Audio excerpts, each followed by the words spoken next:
Heyo, how's it going, everybody? I hope anyone out there who's watching this right now or at some point in the future is having themselves a fantastic day today. Welcome, my name is Relikai. I'm going to be playing myself a video game on the internet, and tonight that video game is going to be Genshin Impact. Yeah, so we are just doing what we do. We're continuing on with the main storyline, the main Archon quest in Genshin. We're gonna see how far we can get. Hopefully we're gonna finish things out tonight, but if we don't, hey, you know what, it be what it be, you know. What's up, Vic? Hope you're doing all right. Hope your Sundays treated you well. Appreciate you stopping in.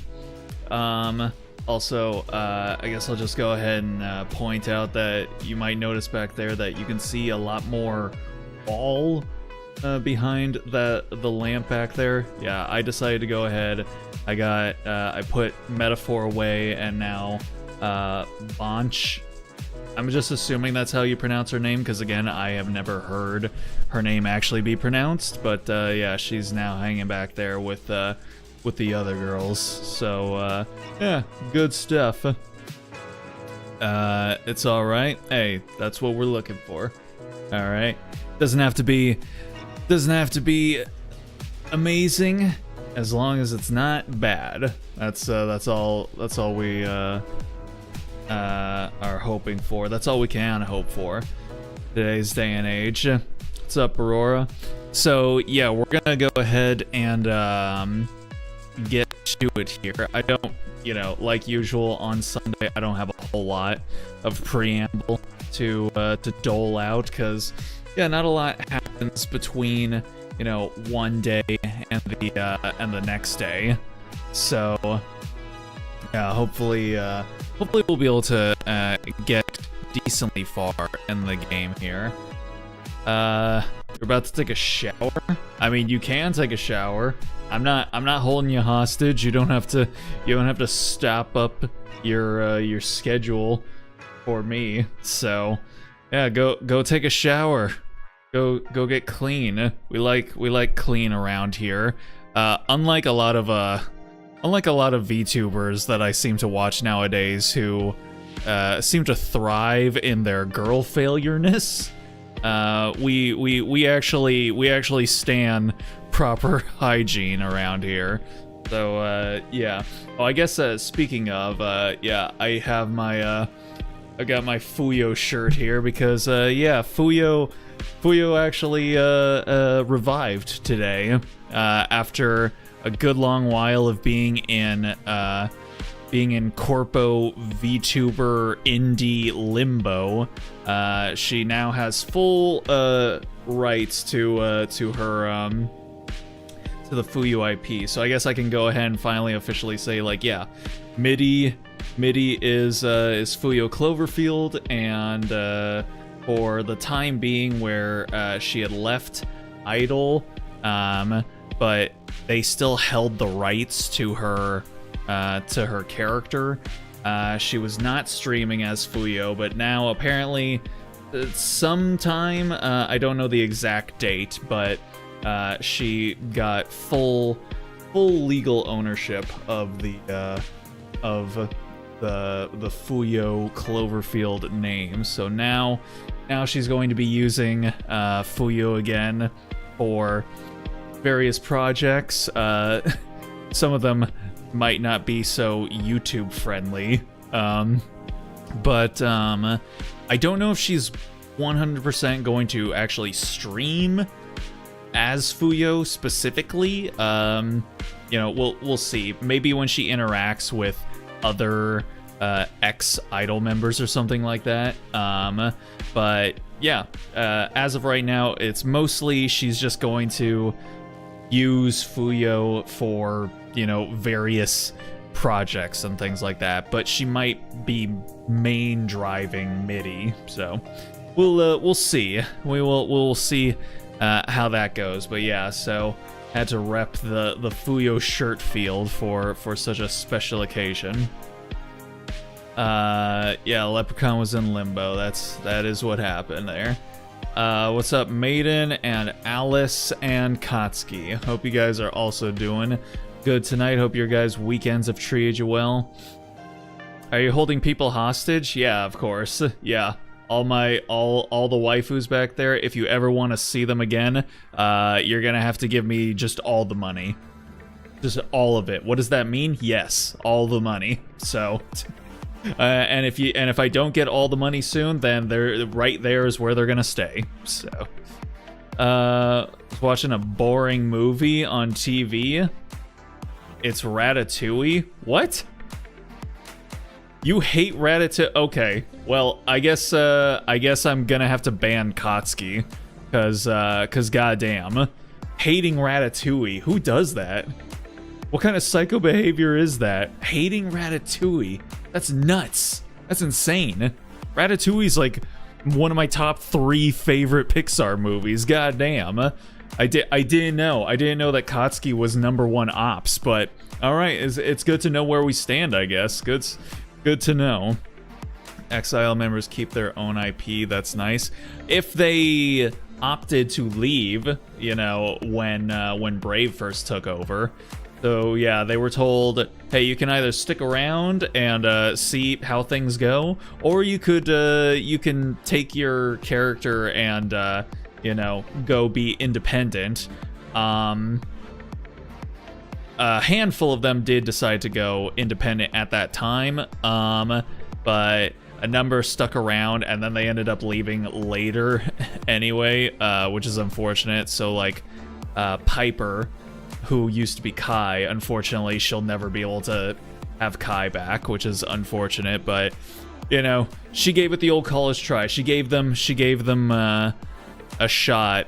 And honestly, she probably shouldn't have, because yeah, Brave decided to sell off Idol, or now their Chroma Shift, to what was their name even? FTW Entertainment or something like that. So yeah, unfortunately the Idol girls have been taken for yet another ride. So I don't know. I guess the brand is just it's just not what the corpos want, I guess. So yeah, it is what it is. But you know, hopefully they'll all be good and okay. What's up, Kimmy and Kiata? Hope you guys are also doing good tonight.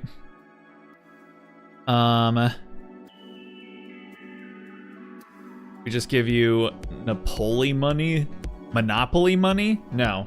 Well, yeah, you know what? Give me the Monopoly money too, but because that is part of all the money. So yeah, literally any money. Give me all the money, and you get the hostages back. All right. The reason she doesn't like Ratatouille is because she got rat phobia. Well, I also don't understand that, because rats are adorable as hell. So yeah, Kotsky #1 ops. I'm good. I'm glad that we know where we stand now.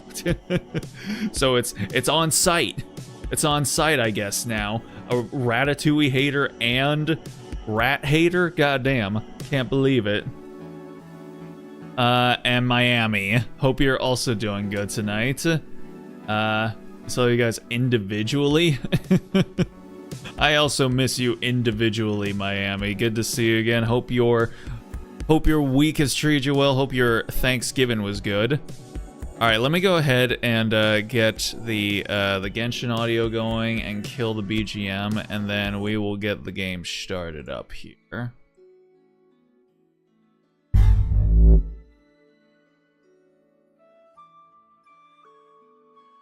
Alrighty. Okay. So, let's go ahead, and we're just going to go straight into the Archon quest. So the next update is apparently going to be coming in roughly about 2 days, and I think that's when Yehoda is supposed to show up. So once again, I've been saving up because yeah, everybody made fun of me for the fact that I built Pity, and we'll see how well it goes. We'll see how well it goes, cause yeah, what is it? Durin's the next 5-star. if I get him, cool. But I'm gonna be farming for Yehoda, so that is gonna be the #1 goal next time around. We'll see how well it goes. But all right, yeah. So we got we're gonna be continuing on with the main Archon quest here. We've got roughly about 2 days to go. If I don't end up finishing it on stream here, I don't know. I might just go ahead and finish it off stream for the rewards, but I don't know. That doesn't feel right. We'll see. We'll see how it goes. Okay. We'll do our best to make it happen, but you know, things may not go as we hope. So all we can do is pray. This seems like the exact wrong place to be if I want to be able to get over to where I'm trying to get to. Or maybe not. Maybe not.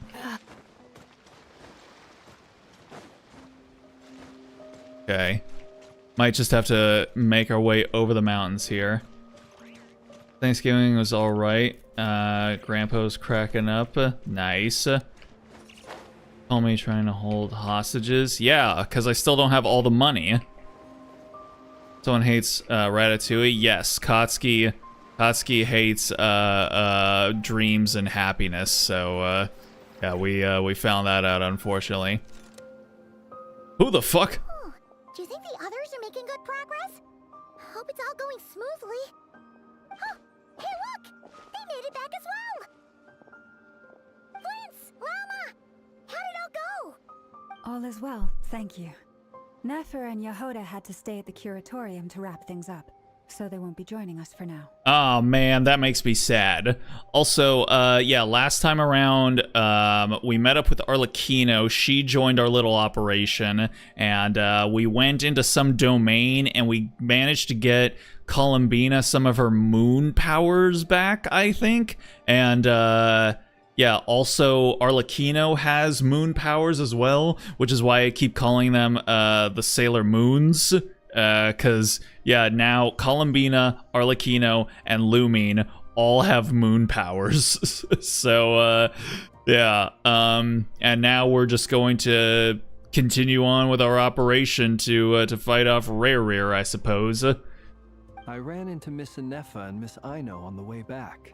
Their work is still in progress, so I suspect they won't be back for a while either. You seem rather cheerful today, Mr. Flintz. Does he? I certainly am. I achieved what I set out to do and came away with more than I bargained for. More than you bargained for, you say? Fighting alone can get quite tedious, but I had the good fortune to run into a pair of brave young warriors. We meet again. Oh shit! It's our boy! And then, who's that behind him? Albedo! What are you doing here? I'm guessing you're here to see Varka? That would be a natural assumption to make. It's also the correct one. God, and lest we not forget, Albedo here is Desuhiko from Master Detective Raincode, and you can definitely hear it in his voice, even though I am much more comfortable leaving my drink unattended around Albedo than I am around Desuhiko. These two courageously lent me a hand while I was fighting the wild hunt. When they told me they were Varka's colleagues, it all made sense. Kimmy hates Toy Story and Road to El Dorado. Those are also not good looks, I will say. But since Ratatouille is one of my top 3 favorite Pixar movies, it's not quite as bad. It's still not a good look though, Kimmy. So yeah, you both of y'all got some explaining to do. Might have possibly seen Sailor Moon Columbina fan art. Yes, let's go. And given how people of outstanding talent tend to cross paths, it's no wonder you're already acquainted. So, who's your travel buddy, Albedo? Why don't you come and introduce yourself? Let's see, how cute is he?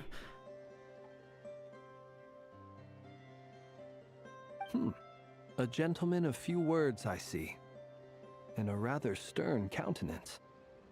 Aw. Presumed you were acquainted with him. Is that not the case? Wait, those horns. You must be... It's nice to meet you. Again.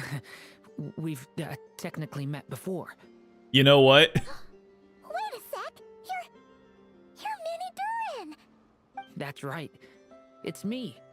I'm glad to see you again. Dude, look at this fucking male VTuber over here. Look at him.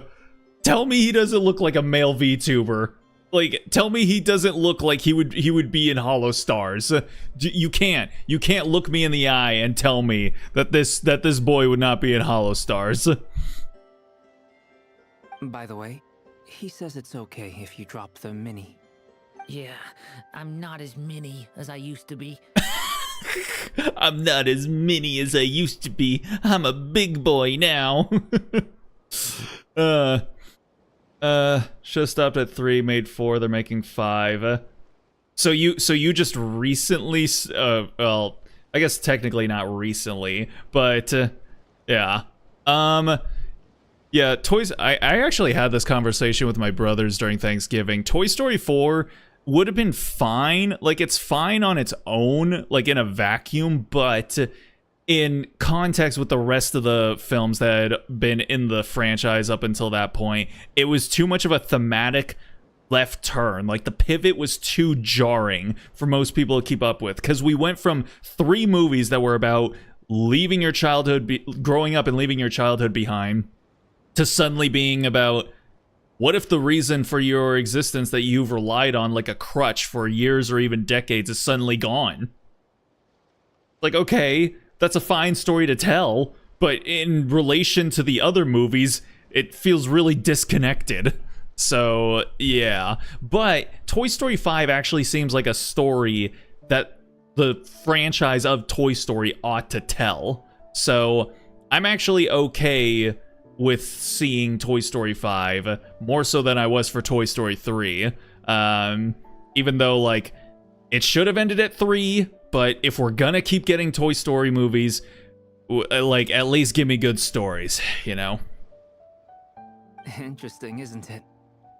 The first step towards blending into human society appears to be reflecting on whether one's name really reflects who they are. Yeah, you can hear Desuhiko in his voice, man. Wow, you look so different. In a good way, of course. It's great to see you looking so healthy. Thank you, Paimon. And although you're as mini as ever, I understand that diminutives don't always convey endearment. I'll be sure to simply call you Paimon as a sign of my great respect for you. Paimon is as mini as ever, that is for sure. Wow, you're such a smooth talker now. Paimon could get used to this. From now on, you may refer to her as your esteemed guide, Paimon. I actually think a diminutive is warranted here. Little Paimon is pretty tiny after all. Personally, I think our little Paimon is the perfect size. You know what? Yes. That is correct, Lauma. That is the right answer. Little Paimon is the corrective size. Don't know about Toy Story 5, never seen it, probably never will. Well, I would hope you haven't seen it since it's not out yet. So, yeah, but I will definitely check it out, because it seems like a story that the Toy Story franchise is ripe to tell. When people call her Little Paimon, it's just because she's so adorable that they can't help themselves. If that's not a sign of endearment, what is? You're absolutely right, Miss Lauma. My brother still has a long road ahead of him when it comes to understanding human relationships. Anyway, speaking of long journeys, didn't Columbina, leave with you? How come she isn't back yet? She's been catching up with old friends. Wouldn't be surprised if she stopped for a cup of tea or 10 on the way back. Uh-oh. People are talking about me. Hope it's nothing negative. Oh boy. Caught you talking shit. Seems like she's in a much better spirits after meeting her old colleagues. Judging from your expressions, I'm guessing it all went well? It's getting crowded here. I'll go grab some chairs. No need. This is a job for an alchemist. I'll whip some up momentarily. You just want to show off in front of all the ladies, don't you? Thank you for your hospitality, ladies and gentlemen, but I was merely escorting my friends back. I'll be meeting Sandrone shortly, as we still have some things to discuss. It's been a pleasure, everyone. But this is where I'll say goodbye. We really appreciate your help. Thanks for standing by us, Perry. Oh, come on. Spare the formalities. I'm just glad I could help out some true friends. True friends. It's so interesting how she's been not necessarily Vegeta-fied, but I guess like Piccolo-fied. Like Perry used to be a baddie, like a hella bad baddie, but now she's just kind of like oh yes, yeah, we're best friends and all that, which I don't know, I'm fine with, I guess, but I would also still kind of like a little bit of that edge, a little bit of that slight fear of her, because you're just like, oh, I don't know, she's still kind of but you know, it is what it is. I understand. Well, bye for now, Harlequino. Beat franchise. Oh, Fate's Day Night. Damn, I see. Yeah. Okay. So apparently my entire chat is just all ops. I see. Good stuff. Though granted, I'm the I definitely bust Fate's balls a whole lot. And I mean, hey, we're gonna be getting back to FGO next week, so yeah, it's just gonna start up again. Are you saying we're about to run out of chairs? As a matter of fact, I am. Come on in and see for yourself.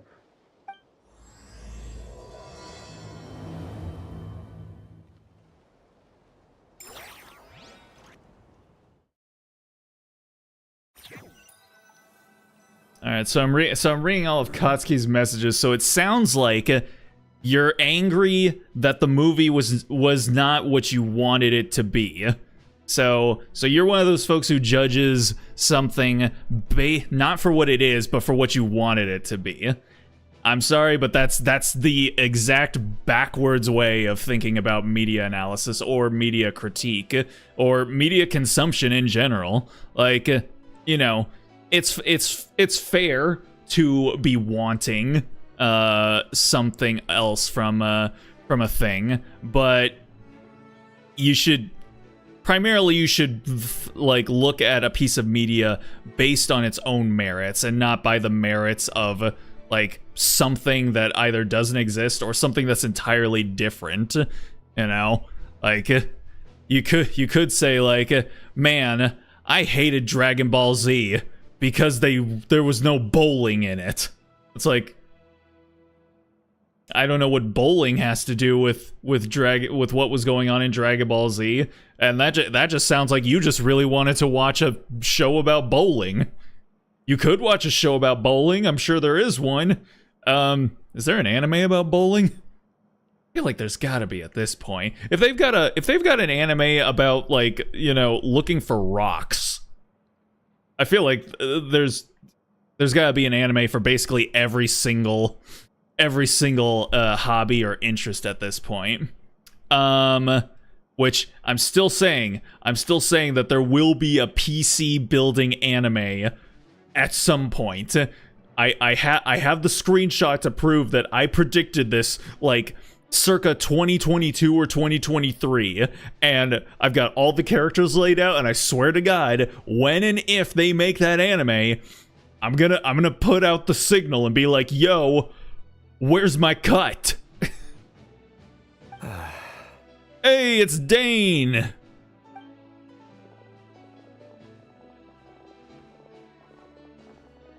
I overheard your little chit-chat outside, by the way.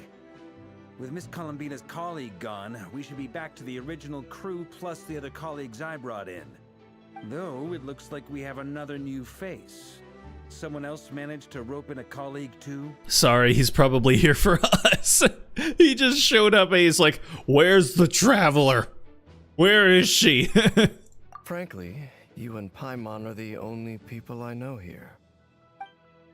This here is Dainsliff, colleague of Tibet's greatest guide, Paimon, and greatest adventurer, the Traveler. Oh man. Not exactly colleagues, more sort of friends. I was waiting for her to finish before I got rid of the text box to like highlight her framing him in that way, but you know, it is what it is. When someone else jumps in to do the announcing, you know you're speaking to someone important. Let's hear what he has to say. Note to self. Once Paimon knows your name, the rest of the world will soon follow. Damn. When he comes looking for us, it's usually something important. Paimon's guessing you've heard about the Wild Hunt, then. From the looks of it, you're about to hold a meeting. If I were to say that the Wild Hunt is our mutual enemy, would that earn me a seat at the table? God damn, everyone wants to join our club. Sheesh, we got like a third of the playable and soon to be playable cast here. What's up, Lee? Hope you're doing good. It's Dane, first time interacting with another character that isn't the Traveler and Paimon. It has been a while. I mean, maybe the first time interacting with other playable characters, at least. We're more like siblings in arms in a way, yeah. As the saying goes, the enemy of my enemy is my friend. Mr. Dainsliff, there's a seat with your name on it. Though, I can't promise the same for everyone else. Hey, Albedo, think you can rustle up a couple more chairs? After all this time apart, Grandmaster Varka's first order is to rustle up a couple more chairs. I've missed this. I mean, you said you were going to make some chairs, so I mean, you know. Is he being sarcastic? Hey, he's your brother. Why are you asking us? I've still got a lot to learn about the nuances of human conversation. Trying to decipher Albedo's way of speaking has been like jumping in at the deep end. Oh, I see the autistic community is gonna have another Kino self-insert for them to latch onto here with Durin. Oh, good point. Paimon gets you now. Don't sweat it. There are people who go their whole lives without getting the hang of it. You're ahead of the game already. Look at you, Paimon, expert in the art of encouragement. Oh, what was that? I wonder what's taking Nefer so long. What? Why was she crying? Why were we having a proud parent moment with Paimon right there? That was weird. That needs to be a GIF. It does. Call me Yuri Lowenthal. I will, Kiara. You are now Yuri Lowenthal. Perhaps you should go and check in with her. Oh no, hold on a You second. can hurry her along, it's you. Oh, call me Yuri Lowenthal. You'll have to get in line. You'll have to get in line, Kiara. Behind me. Alright? Because, I'll be honest, I think Yuri Lowenthal might be my favorite voice actor from sort of like the old guard of anime English voice actors from the 2000s. I just think he puts in good performances in every role he does, and his roles are varied enough to where I don't feel like he ever got typecasted. You know, he did everything from like Sasuke in Naruto to Luke in Tales of the Abyss, to Suzaku in Code Geass, to Yosuke in Persona 4, to, you know, Peter Parker nowadays. So, yeah, very good, strong all-rounder, that Yuri. That looming thumbs up is perfect. Yeah. I just got back from the curatorium. Besides, aren't you curious to see what's taking her so long? Miss Nefer doesn't strike me as the type to share secrets. And since gathering intel is her specialty, I'm guessing she'd prefer to keep her methods confidential. Under such circumstances, would it not be tactless for me to impose? Oh, but it's fine for me to impose. What can I say? You have an unrivaled ability to garner people's affection, Miss Moonchanter. Oh my. Besides, you have far more in common with her than I do. Is he flirting? I can't even tell. All right then. Is she really gonna go off and try and pull her out of her cave? Barely fought back at all. I admire your powers of persuasion, my friend. As I'm sure Miss Lauma will realize soon enough, the trick in life is to always pitch in with other people's responsibilities so that you can be selective with your own. Another trick is to simply hide in the background. Spoken like a true sage. Damn. Anyway, looks like we've got some time to kill before the meeting. Let's take a little breather, folks. And feel free to chat amongst yourselves. We'll get down to business once the other two arrive. Oh boy. That means I have to go around and talk to everyone, right? Yep. Oh boy. You're both awfully quiet. Why don't I start us off with an icebreaker? Much obliged. Have either of you ever had your portrait painted? If not, I'd be glad to help. Oh, Albedo can make you a busting portrait like he did for Paimon. The Paimona Lisa. That sounds like a lovely idea. You know how to paint, then? I dabble occasionally. He's an excellent painter. Tables, chairs, people, dragons, you name it. He'll paint it for you. I'm flattered. If I ever get the chance, I'd like to give it a try myself. I'll bear that in mind. Anyway, how about you, Durin? What sort of portrait would you prefer? Oh, I'd be fine with anything. Whatever style feels best to you. Very well. Then I'll play it by ear. You can replicate any style I want? I can try. If you show me a sample, I'll do my best to match it. Thank you.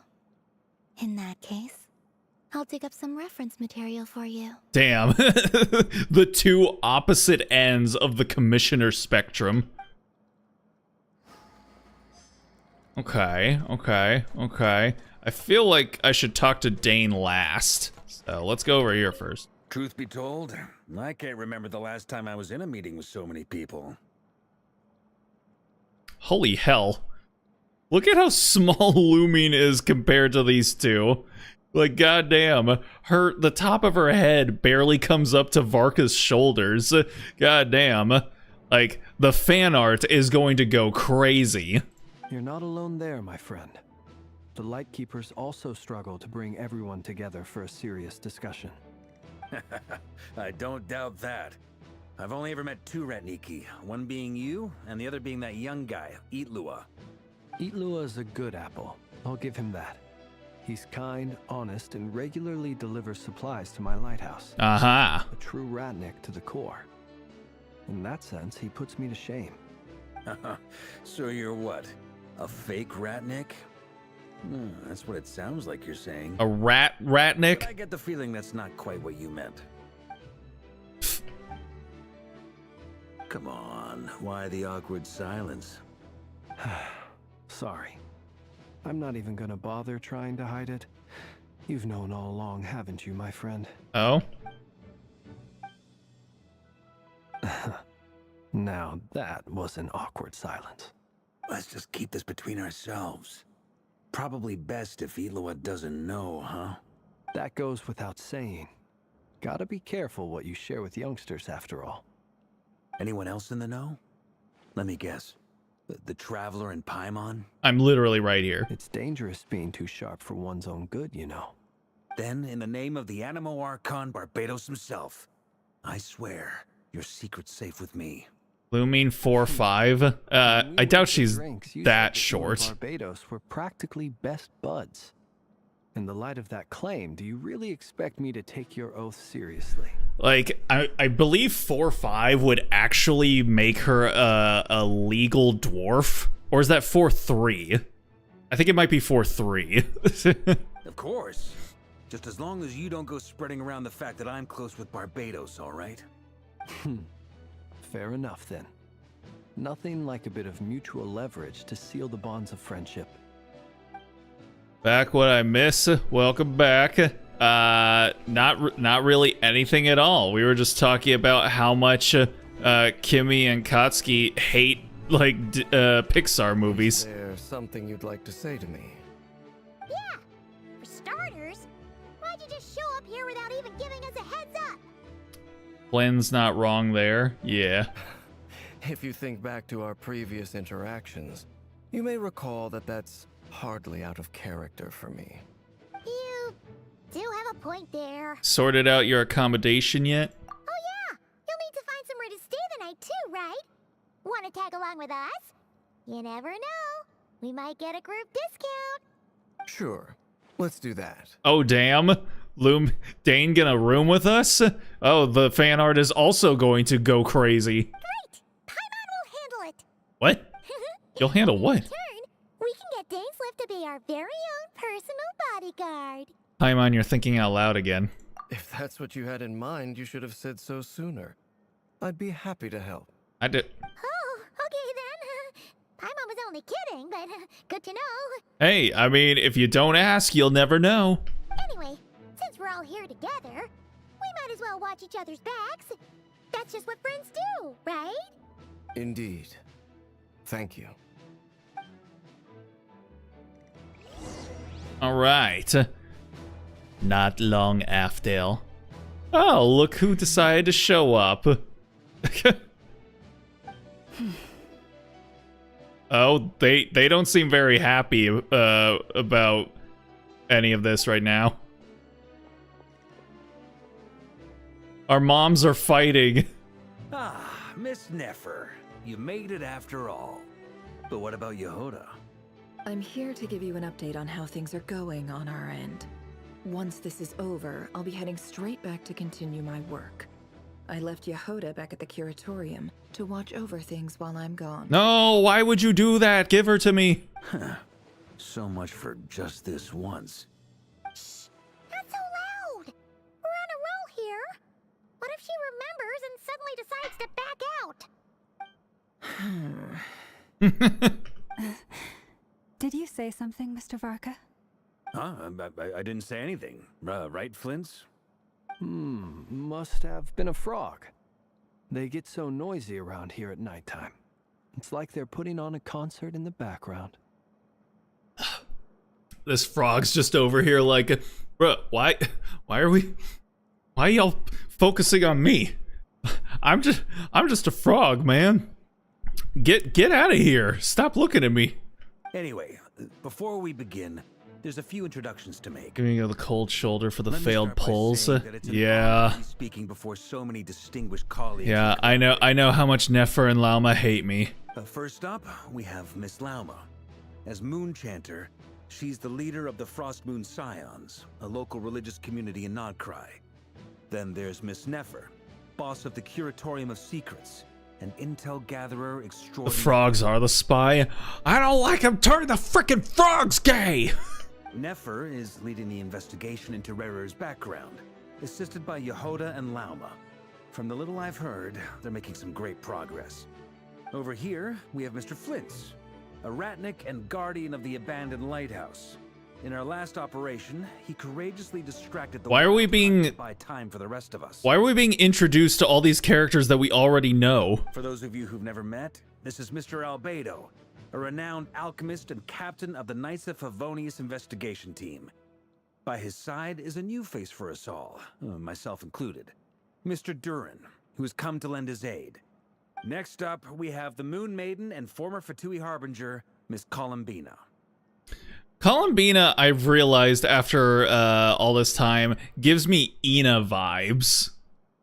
Like, she just really gives me Ina vibes. It might be like her soft voice and her little hairs kind of being similar to Ina's like little squishy hair, and then she's also got the same power stance that Ina stands in, and yeah, she's also got like her little draperies that come down here are kind of like the little wings that wrap around Ina's hips, and then her skirt underneath it kind of rides up pretty high like Ina's does too. Then we have the Traveler, who's earned more titles than I could possibly hope to list out, so I'll spare you the rundown. And Paimon, the ultimate travel companion and quite possibly the best guide in all of Tevat. Let's go, Paimon! Whoa! That's a lot of people. Great turnout. And Kalabina cute too. Yes, indeed. Again, Vengers assembled. Miss Nefer, it looks like you might have another job coming your way. So, congratulations on the booming business, I guess. You think I haven't got enough on my hands as it is? Who's looking for me now? That would be me, Miss Nefer. I have a commission for you. And you are? Who? Who I am doesn't matter right now. What does matter is that I'd like you to gather more intelligence about the Recher of Solnari. Isn't that what she's doing?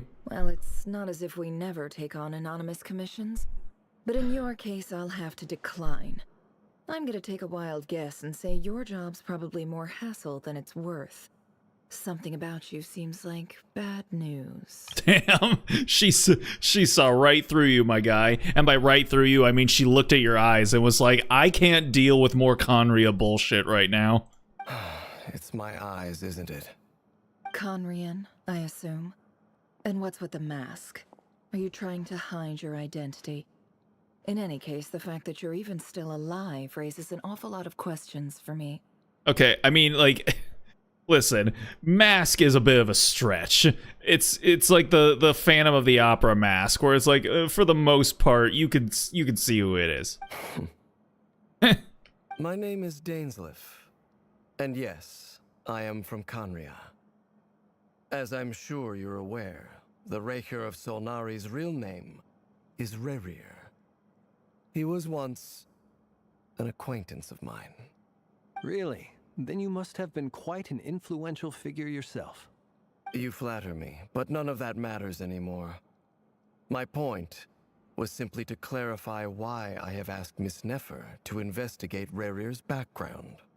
So you're both from Conria, and it sounds like you used to be friends? What am I missing here? Surely you already know how he became one of the Five Sinners. Also, Nefer, you've seen Dane in Rerir's memories. Why are you acting as if you haven't? Unless she's just trying to play it close to her chest. I'll tell you everything I know. The history of Conria, the names and identities of the Five Sinners. I remember it all like it was yesterday. Oh, really? We're just gonna get it right off the bat? Never spoken openly of this before. But the truth was exactly as people say. The Five Sinners were each driven by their own desires, and it was by playing upon these that the Abyss tempted them to their fall, tearing Conria apart in the process. You're tearing Conria apart, Lisa! The visionary, Vedafenir, who wished to foretell the future. The wise, Haroptatir, who sought limitless knowledge. Gold, Rhindaughter, who desired to create life. The foul, Sertologi, who pursued supreme strength. And last, but not least, Recher of Solnari, Rerir, Ravager of the Moon.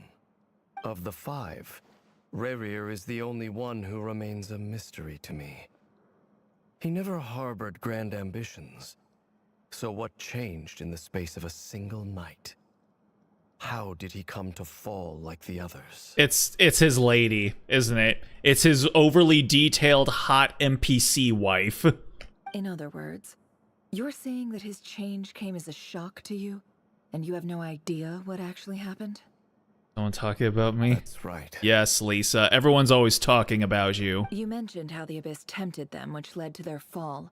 But what did that look like in practice? And what other context can you give me about the events of that time? The more detail you can give me, the better. Strangely, now that it comes to it, I hardly know where to begin. The fateful night took place during the era of the Eclipse Dynasty. One day, my elder brother, the visionary, Vedafenir, was summoned to the palace by the Vinster King, only for the king to gouge out his eyes and cast him into the dungeon. As you do. When I came to hear of this, my fury knew no bounds. I gathered together every ally I thought I had, and together, we set a night to storm the palace and free Ved.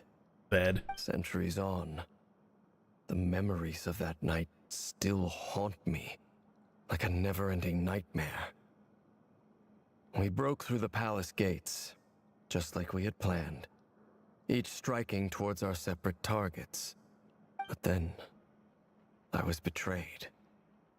Even Vedafenir, the very person I had come to rescue, abandoned me and partook of the Abyss's power. What are we looking at here? What is this framing? Why are we looking at a random corner of the cave where some cobwebs are? So, it's personal after all. Then tell me, Mr. Dainsleif, what price are you willing to pay? You, of all people, must know that nothing comes for free. I cannot say what price would be worthy of such a commission. But know this. Rerir was not always a madman. Believe it or not, there was a time when he was just an ordinary man, working for the Conrian Intelligence Service. It's a Kingdom Heart key? Never mind. God, Lumin looks even shorter here. I mean, granted, she's further away from the camera, but still. Uncovering the truth of Rerir's past is the only way to unravel this mystery.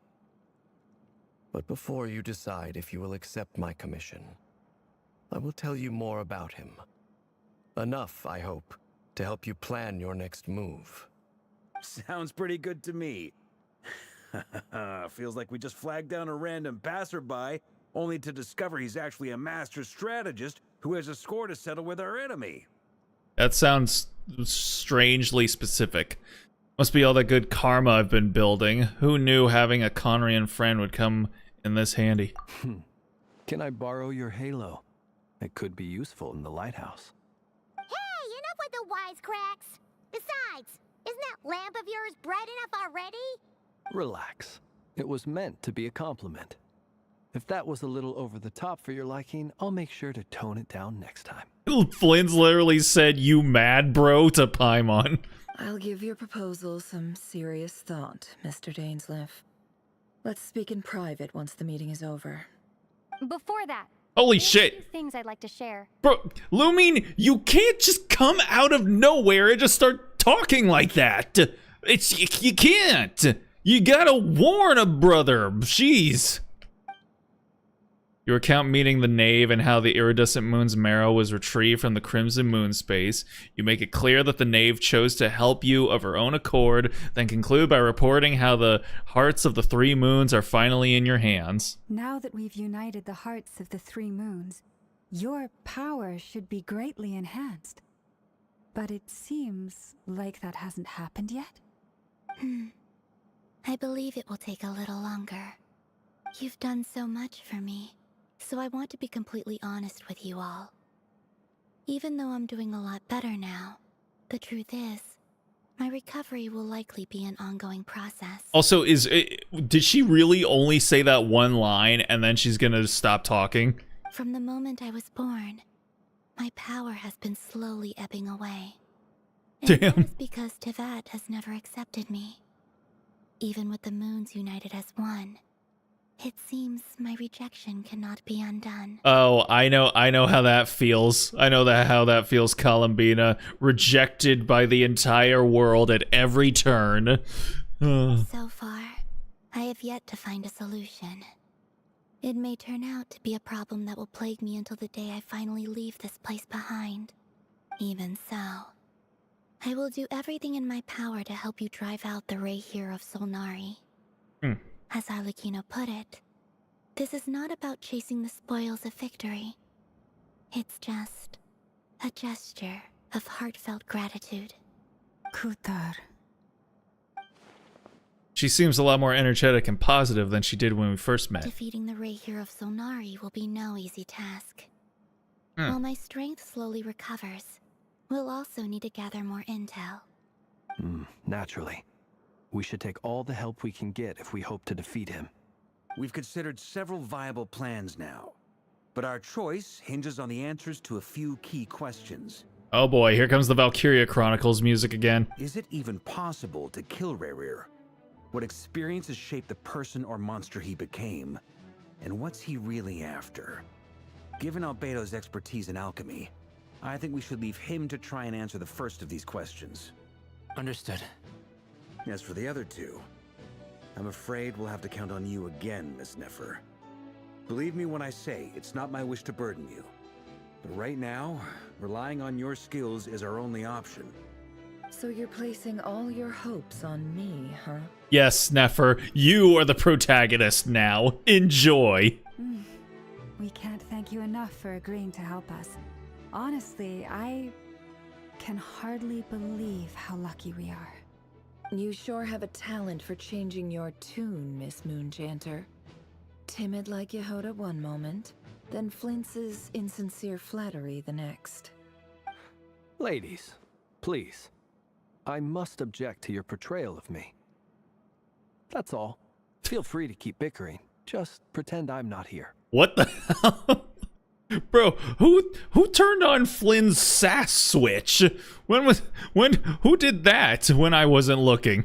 I almost don't want to leave this room. I'm curious to see how this plays out. I have faith in you, Miss Nefer.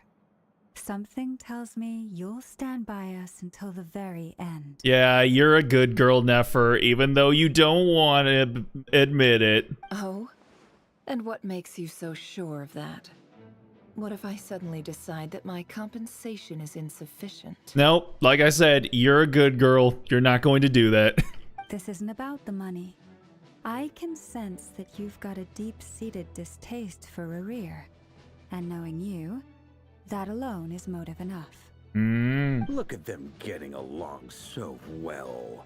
Like two peas in a pod. The game is literally saying, bro, the Yuri, draw it now, guys. And I'm the one they accuse of insincere flattery. There is no justice. Bro, yeah, when did Flynn's get funny all of a sudden? Miss Lauma, you have to understand something. Unlike you, I don't actually enjoy having everyone's hopes on my shoulders. Is Well. that right? Well, maybe the fact that I'm willing to put my hopes in other people says more about me than you. But the fact is, I also trust you. And that's because I know that you're someone we can count on. She's like, God damn these motherfuckers. Anyway, we've got our plan, so let's get moving. Mr. Dainsliff, let's talk.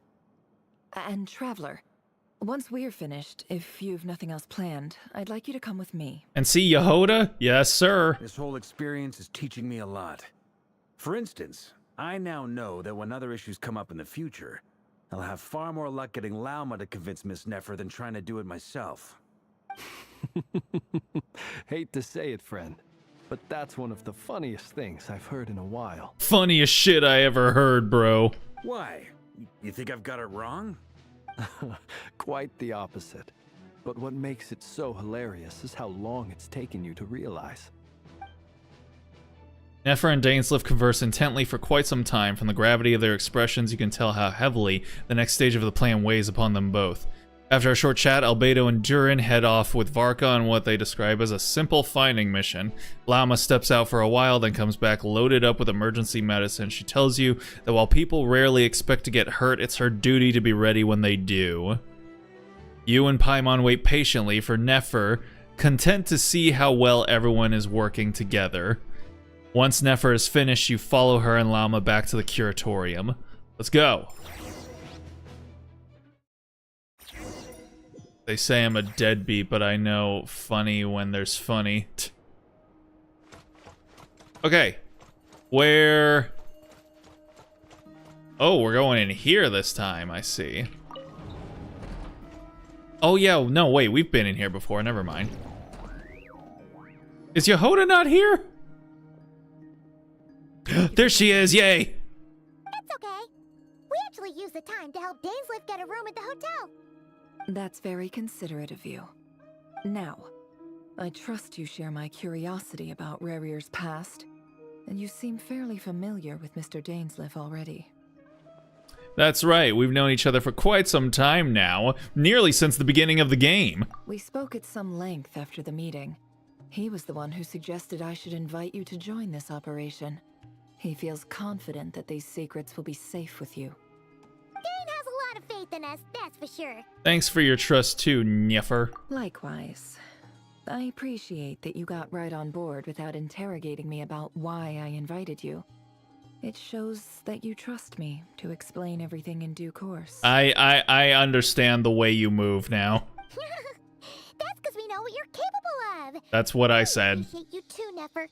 You might have been forced to help in the beginning, but this time, it was your choice. That's one way to put it. Another is this, that once a decision's been made, it's set in stone. After that, my only goal is to see it through. Hey, to me, women are way hotter when they want to do something. So here's how it is. we are all good I'm going to here. access Rarir's thoughts again using my confidential method. Now, I'm sure you've seen things like this before on your travels, so you're surely well aware of how dangerous it can be. The reason I've gathered you all here is to ensure my safety during the proceedings. I plan for us to enter the fragment of his consciousness together, and once inside, I will focus on searching for information. Think of this as a diving expedition into someone's brain. If I'm the diver, you are my safety equipment, tasked with keeping me alive while I'm under the surface. Once the ceremony begins, we will all be spying on privileged information. But in the interests of safety, you must remain absolutely silent at all times. We will discuss our observations after the ceremony has concluded. Lastly, any individuals of a weaker constitution are advised not to partake in the ceremony. Huh. In any case, Paimon has her own job to do, which requires staying in the room but not joining the ceremony. Damn. You just Paimon was called out for lacking. Goddamn. Neffer conspicuously left out the details of her confidential method. I guess her brain diving techniques are a trade secret. Well, good luck, everyone. Sounds like all Paimon can do is cross her fingers and root for you guys. There's a little more to it than that. I was being serious when I said you have a job to do. While the rest of us are inside Rarir's mind, it's imperative that we have a team member on the outside. Oh. Because the game was framing Yehoda right in the middle of the frame, I thought she was about to say that Paimon and Yehoda needed to go off and do something while they were brain diving, which I think would be awesome. I'd love to see a Paimon Yehoda like buddy spy escapade. That would be fun. In the event that something goes wrong, you will be our first responder. I don't anticipate any issues, but the extra level of safety will be greatly appreciated. I second that. This is a dangerous operation here, and you're our whole rescue team. That's pretty much the most important job in the crew. So, Paimon's like the lifeguard? Yeah, that makes sense. Alright, got it. Oh no, she's gonna rub that white stuff all over her face, blow on her stupid whistle, and show off her gross, misshapen body! And EA. And EA Sports. It's in the game. Good. Please, take a seat. We'll get started momentarily.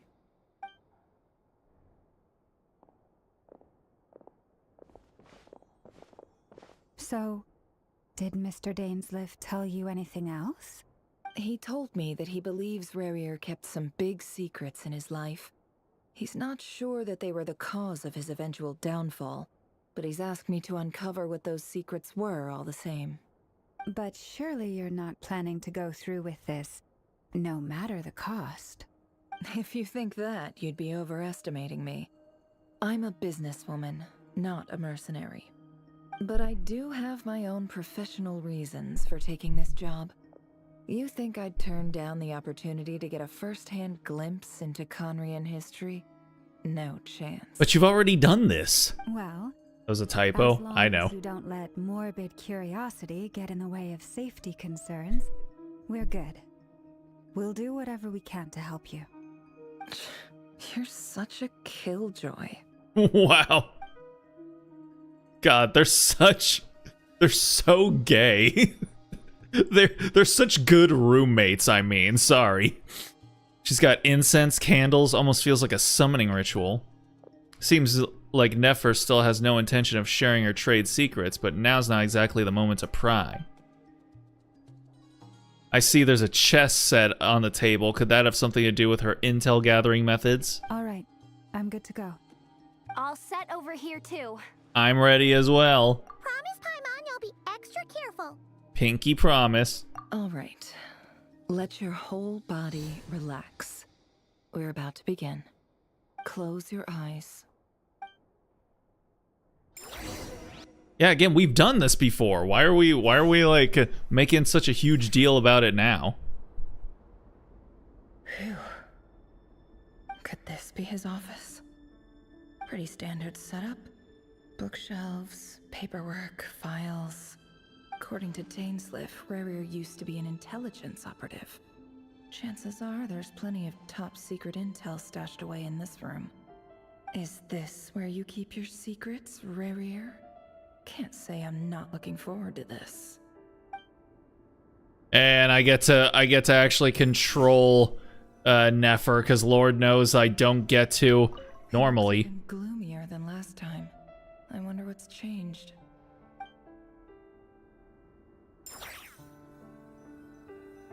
Sit beside the office table.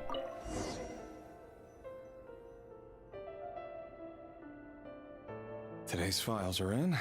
Time to wade through them, just like usual. Oh wow, I can control the POV. Wow, damn. Okay, first person Genshin Impact. Male, 51. Occupation, cook.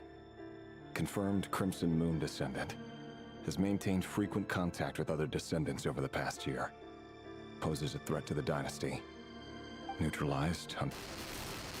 Oh, this is like what ICE is doing.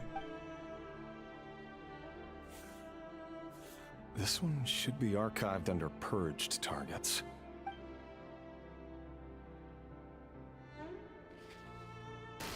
Female, 23. Occupation, office clerk. Confirmed Crimson Moon descendant. Has maintained frequent contact with other descendants over the past year. Poses a threat to the dynasty.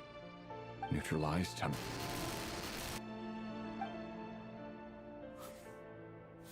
Another one for purged targets.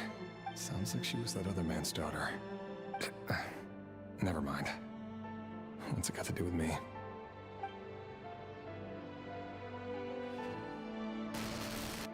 Male, 40. Occupation, teacher. Confirmed Crimson Moon descendant. Has been observed making contact with other descendants during the past year. Poses a threat to the dynasty. Neutralized on... Just another nobody for the archive. Come to think of it, I remember surveilling this man. A case like his never would have been considered a priority in the past. Huh. He barely even interacted with other Crimson Moon descendants. Yeah, it is straight up the fucking Trump administration, just like finding people who do just like the slightest little thing, and it's like, yep, people need to fucking die. That looks like a child. Female. Yep. 16. Occupation, none. Orphan and confirmed Crimson Moon descendant. Has been observed making contact with other descendants during the past year. Poses a threat to the dynasty. And by observed making contact with other descendants, probably literally means went and bought fruit from their fruit stand and like said hi to them. Neutralized on...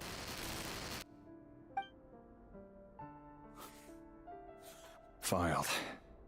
I have no recollection of this girl. None whatsoever.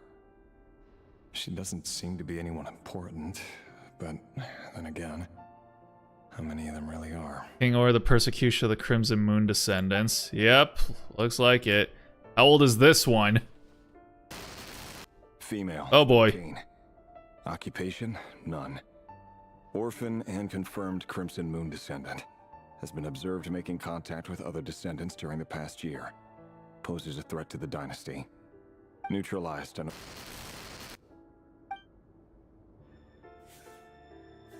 Filed.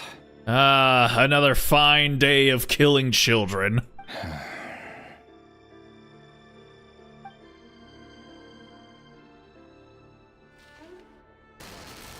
Male, 11. They just keep getting younger. Orphan and confirmed Crimson Moon descendant. Has not been observed making any contact with other descendants during the past year. Poses a threat to the dynasty. Neutralized and... Wow. Literally did nothing.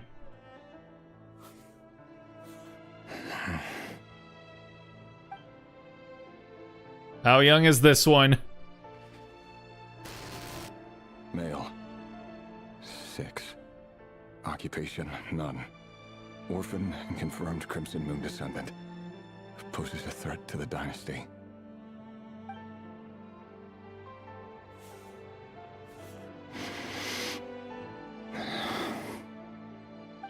It's funny, isn't it? Your job is becoming both harder and easier at the same time, depending on how you look at it. Sooner or later, the Crimson Moon descendants will be completely wiped out. But as their numbers dwindle, they become harder and harder to track down. Voice is getting distorted, or is it me? That's not how it is. Fortunately, however, most of the able-bodied adults have already been taken care of. The remaining weaklings will be increasingly easy to deal with. No! No. My job is to ensure the survival of the Eclipse Dynasty. And the only way to do that is by eliminating any and all potential threats. It's a perfectly legitimate line of work. Every single one of my colleagues can attest to my fairness. And if my friends were aware of the facts, legitimate line of work. Too. Assuming, of course, that they were aware of all the facts. Examine mirror. He looks even gloomier than last. Okay. Look for Vettelfnir. Oh.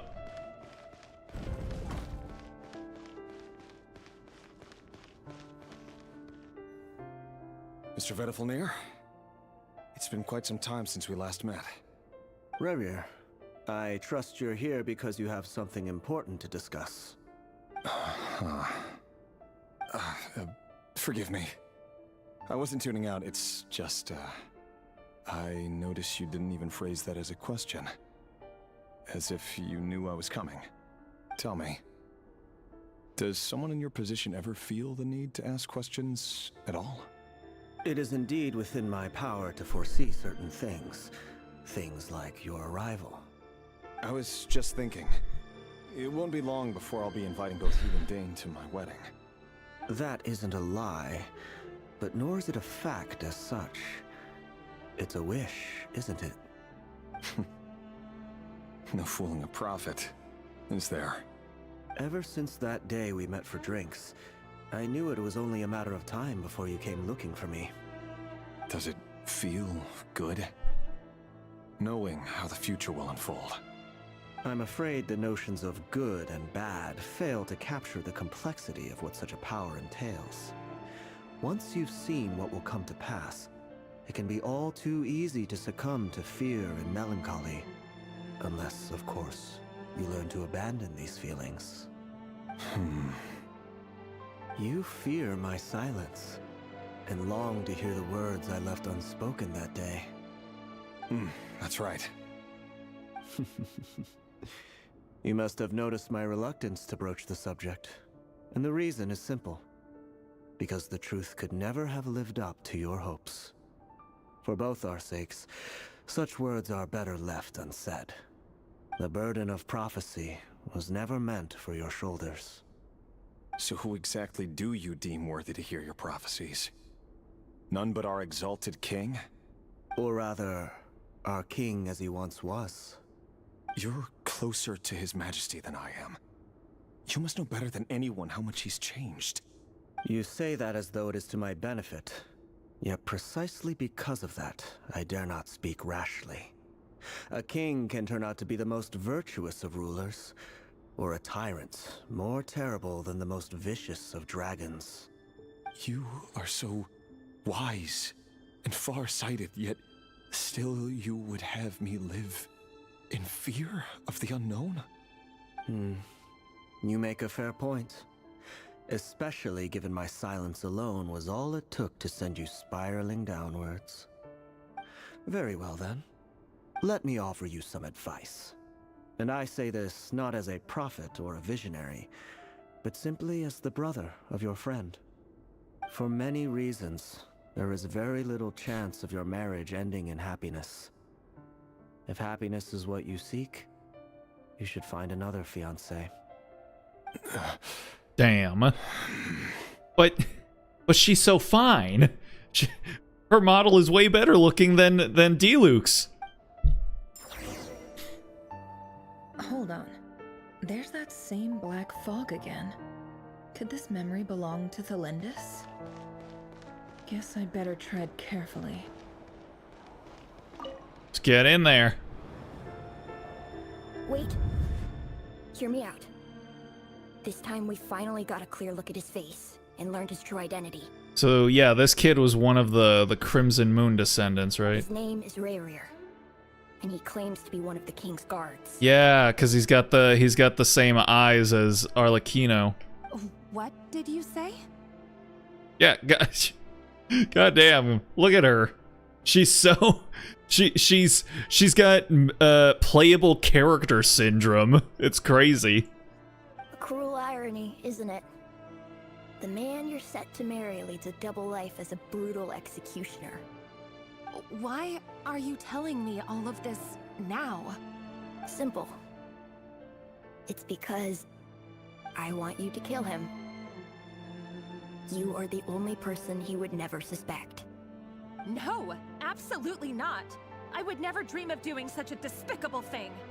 So you'll just stand by and watch him slaughter us to the last. Do not forget that the blood of the Crimson Moon flows in your veins too. Oh shit! The blood of the Crimson Moon? What does that matter now? The dynasty has long been dead and gone.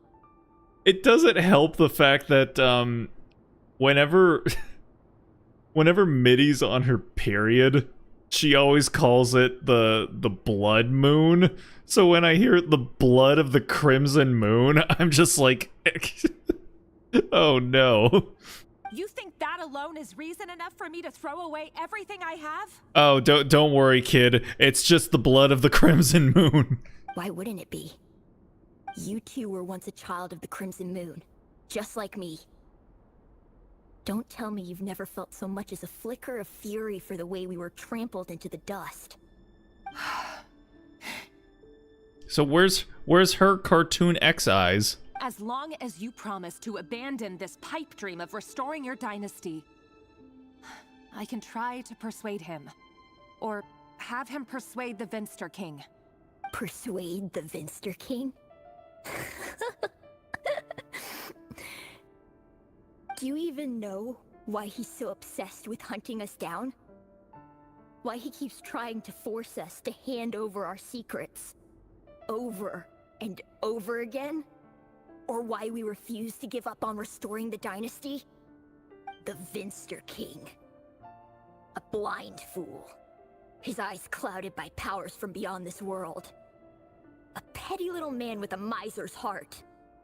And he dares to sit upon the throne? Mark my words. Sooner or later, Conria will fall.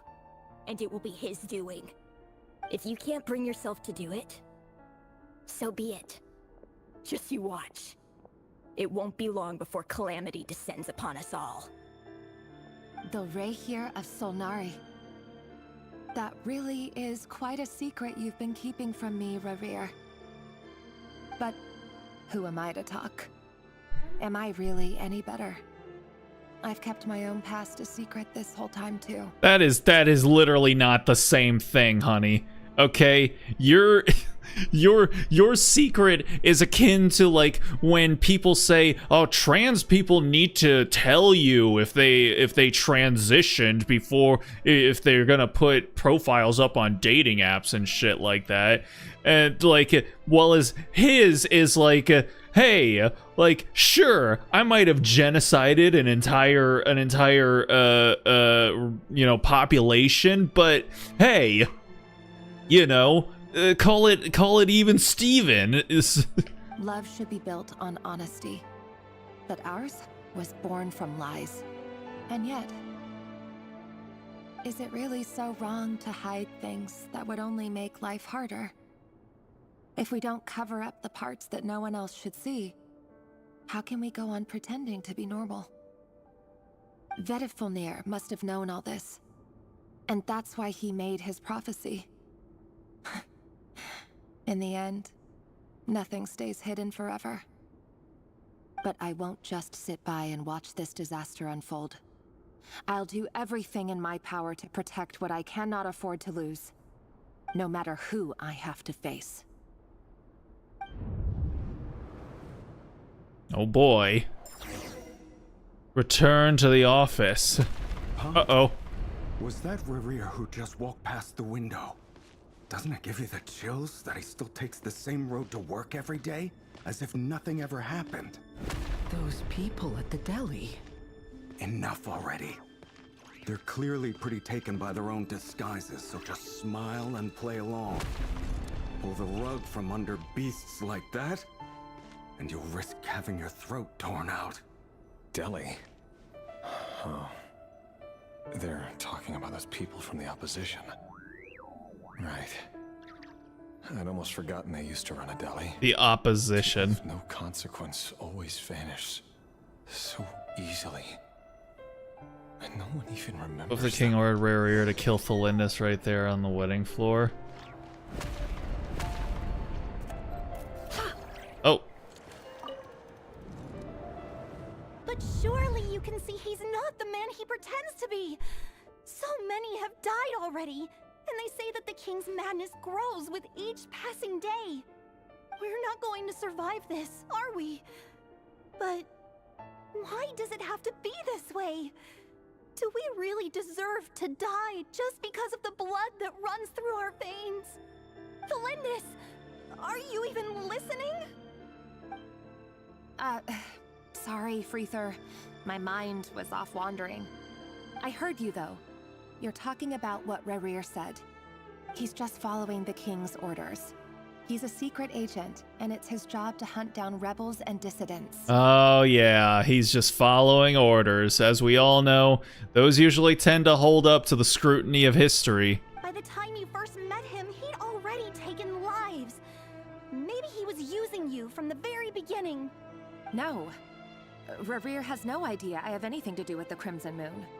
My family are only distant relatives of the main lineage, and besides, my eyes are perfectly ordinary. My eyes are perfectly ordinary, even though they have VTuber syndrome to them. Truth be told, apart from my teacher, pretty much no one knows I have any connection to any of it. It's been a long time since my family severed ties. But as Orlog said, who could possibly talk sense into that raving lunatic of a king? No one. I'll work something out. Trust me, I'm with you all. But for now, you need to keep yourselves hidden. Don't let anyone find you, anyone at all. Don't forget that Rarier is an Eclipse operative. You need to be extra careful when he's around. And when I am too. For now, don't come looking for me. And if anything happens to me, just act like we've never met. If even you can't escape this, what hope do the rest of us have? But after all this time together, surely he wouldn't lay a hand on you. Surely not. She doesn't even know. I won't speak in his defense. nor can I give you a clear answer to that question. But I'll do everything I can to put an end to this. Here, hold on to this. If an opportunity to escape presents itself, take it. You'll be glad you took some spare change. You call that change? But what about you? I've got a job, and there's still money coming in. But you can't go anywhere right now. Please think about yourself for once.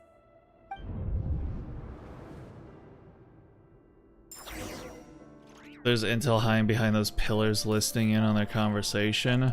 What if?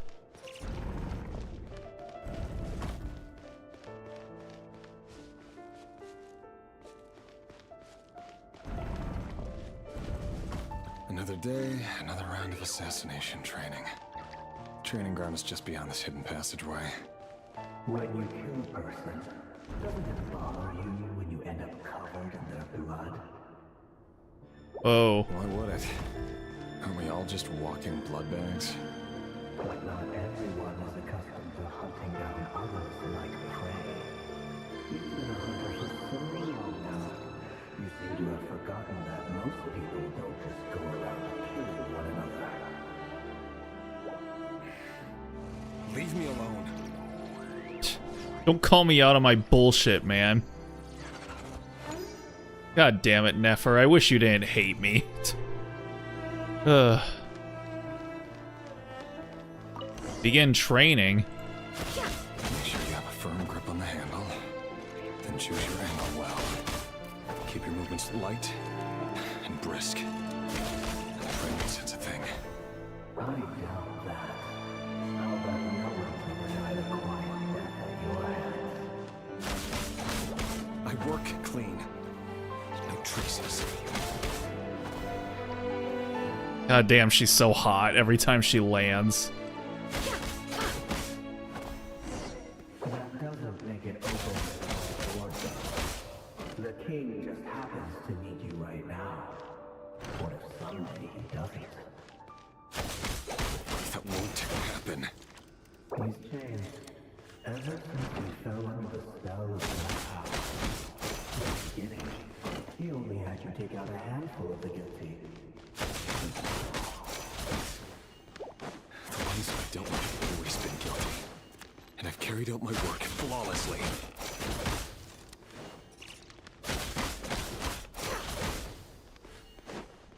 Can't hide the truth.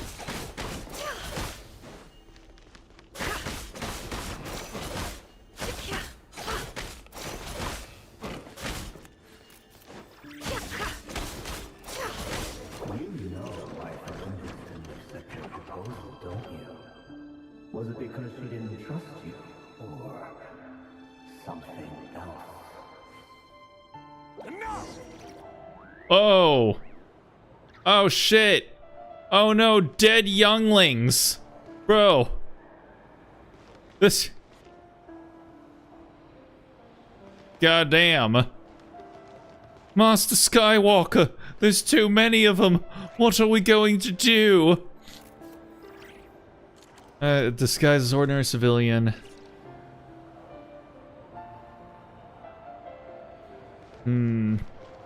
Ah, shit. Which one do we go in first? Always go with the left. Delindis, do you still remember Orlog? Orlog. The boy who was pretending to sell flowers.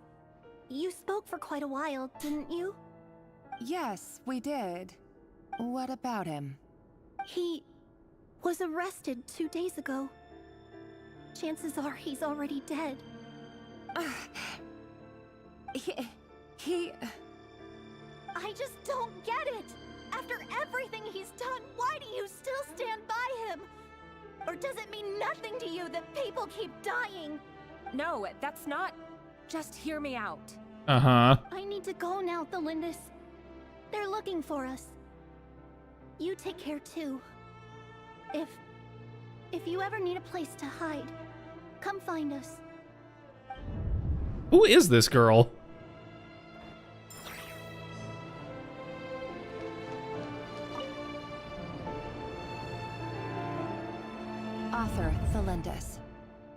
Over the course of this week, the research object was subjected to interference for a total of 47 hours for experimental purposes. The results are as follows. Research All object. subjects of observation that were sent inside have now... The situation within is proving more problematic than anticipated. No progress whatsoever. What now? Won't you give me even a glimmer of hope? Things are getting worse by the day. I have to find a way or we'll all be in danger. But I... If all this research comes to nothing, what then? Sooner or later, it'll be my neck on the line. But could he really bring himself to kill me? Yes. No. Surely he wouldn't have the heart. Surely. Yeah, every time you guys say the word surely, you're throwing up another death flag. All is foretold. Turn to the office. Whoa!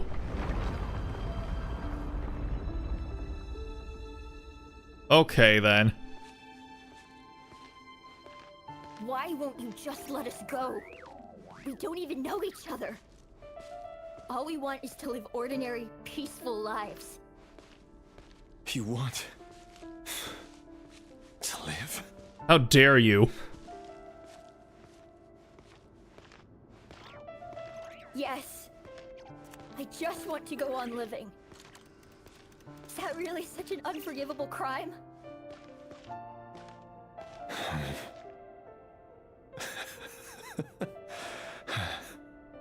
You want to go on living. I want to keep living too. To keep living forever. That's why I have no choice but to continue on the path I'm on. If only some savior would suddenly swoop down. Becomes corrupted after that, probably. Yeah. Probably goes going to happen. Mad. Mad with grief and abyssal power.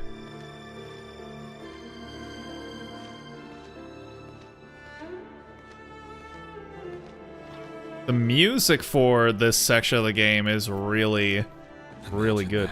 Oh. If there really were such a person, you and I wouldn't be standing here like this, would we?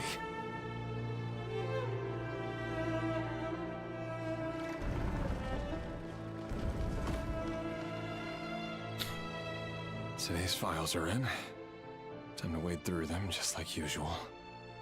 No, I don't get tired of it. It's my job. And not only am I lucky to have it, I'm good at it too. Yes, no one ever gets tired of their job.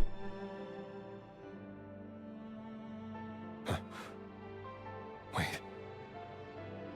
That's... Is it what's her name? Thalindis? Oh.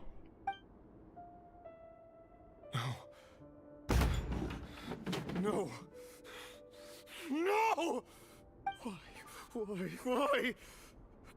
But you bear no mark of the Crimson Moon. How could you possibly have anything to do with them? It cannot be!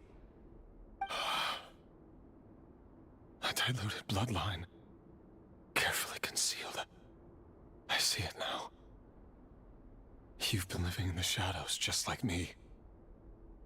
What a fool I've been. Numbing myself with talk of justice. Even imagining my friends would back me up. But in the end, Irminsul. Finster King! How far are you going to take this? From the direct bloodline to secondary offshoots? And then what?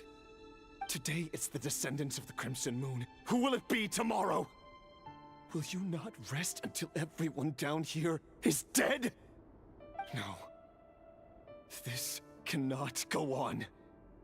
This is where it ends. Now that it's affected me personally.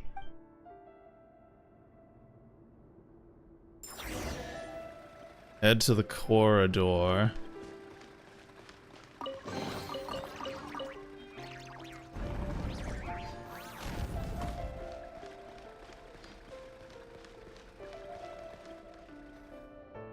You're really letting me go? I am.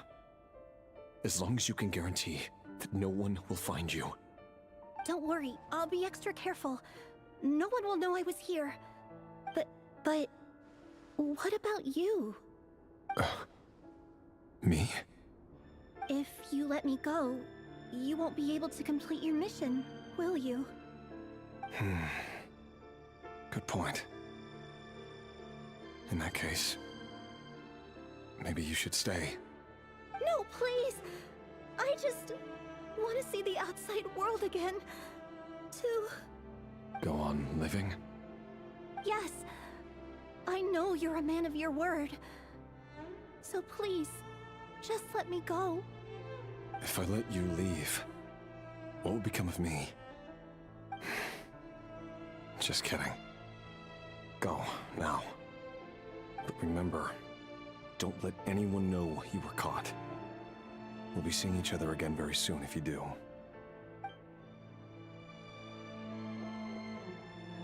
Even shadows in the dark must live by a code. But you can't save everyone. You've been whispering in my ear for days now, Vettelnir. What are you trying to do? Break me down? I only say this because you long for an answer to your problems. Let her go, Rerir, or you risk losing everything. I will not abandon Thelindis. Then you'll need a little more vigilance and a lot more power. The world is changing, Rerir. Keep your eyes peeled for your moment of opportunity. That voice used to be so unclear. But now I know exactly whose it is. It's Vettelnir. He won't tell me how to actually resolve any of this, but he keeps trying to manipulate me like a puppet. What's his game here? Tell me then. What will this moment of opportunity look like? And no answer. He's like a ghost. Always disturbing me when I'm on edge, but never answering when I need him most. So, the Eclipse Dynasty was purging, well, massacring the descendants of the Crimson Moon. And it seems like it was all connected to the Vinster King's research. The King's obsession with abyssal power left the future of Conria hanging in the balance. No wonder every aspect of Rerir's life was so unstable. And it looks like this Thelindis, Rerir's would-be fiancée, herself belonged to a sub-branch of the Crimson Moon Dynasty's descendants. It almost defies belief that a couple like them could hide the truth from each other for so long. If the Vinster King hadn't intervened in such a drastic way, they might have gone on deceiving each other for the rest of their lives. And why does Vettelnir, Daneslif's older brother, keep talking in Rerir's head? This guy kept more secrets than I ever imagined. The human mind is like a vast desert of shifting sands. When you follow the flow of someone's memories, you only ever see the parts they're willing to let surface. Time for something a bit more creative. Oh? We've been inside Rerir's mind this whole time, building up a picture of his psyche. There's already enough clues on the board to start reading between the lines and mapping out the rest. Now, we can finally begin to put the pieces together. Sure, it'll only be a reconstruction, part simulation, part reasoning, but it's usually pretty accurate. Do we have to put the thought bubbles together again? A cognitive profile? We just need to cross-check the logic behind his actions. And then we'll be able to take a sneak peek at whatever it is that Rerir has really been hiding. Can cause Conria to fall to the heavenly principles because of his pursuit of abyssal power. Abyssal power doesn't seem to have ever done anyone any good, so far as I can see. Is this a cell? Rerir, are you there? What? Moving pieces consumes action points. When all your action points are used up, you'll be returned to the previous save point. When a piece moves to a square with this marking, you'll gain the corresponding number of action points. This square will also become the latest save point. I see. Okay. Hold on a second. Okay. So do I... Oh. Oh, whoopsie daisy. Shit. Can I reset? Yes. Okay, there we go.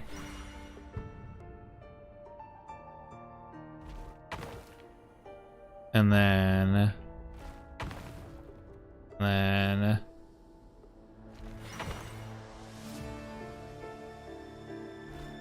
Fuck. God, why are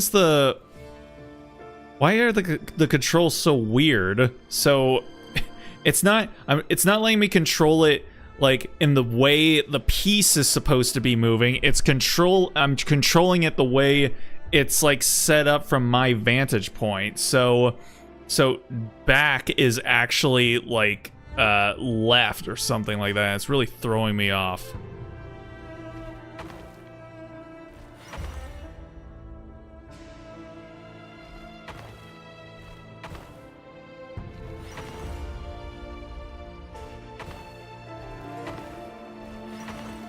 Okay, and then...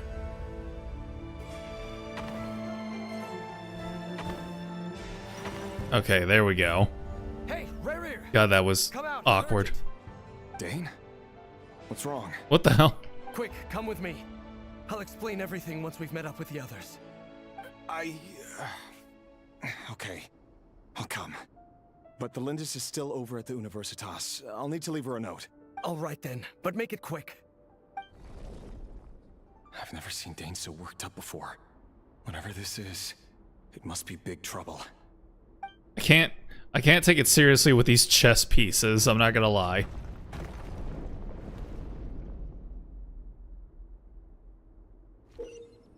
Make use of movement squares to move pieces in the marked directions. Moving this way does not consume action points. Okay.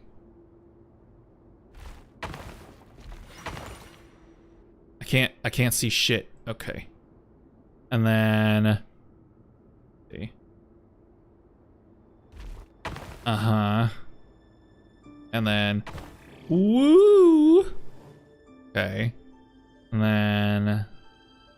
See.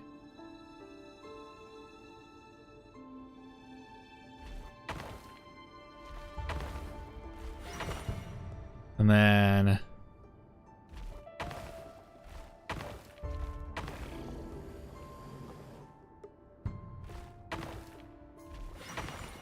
Okay. Yeah, and I have to like double think every single move because of how weird the vantage point is. Change meeting you all at this hour.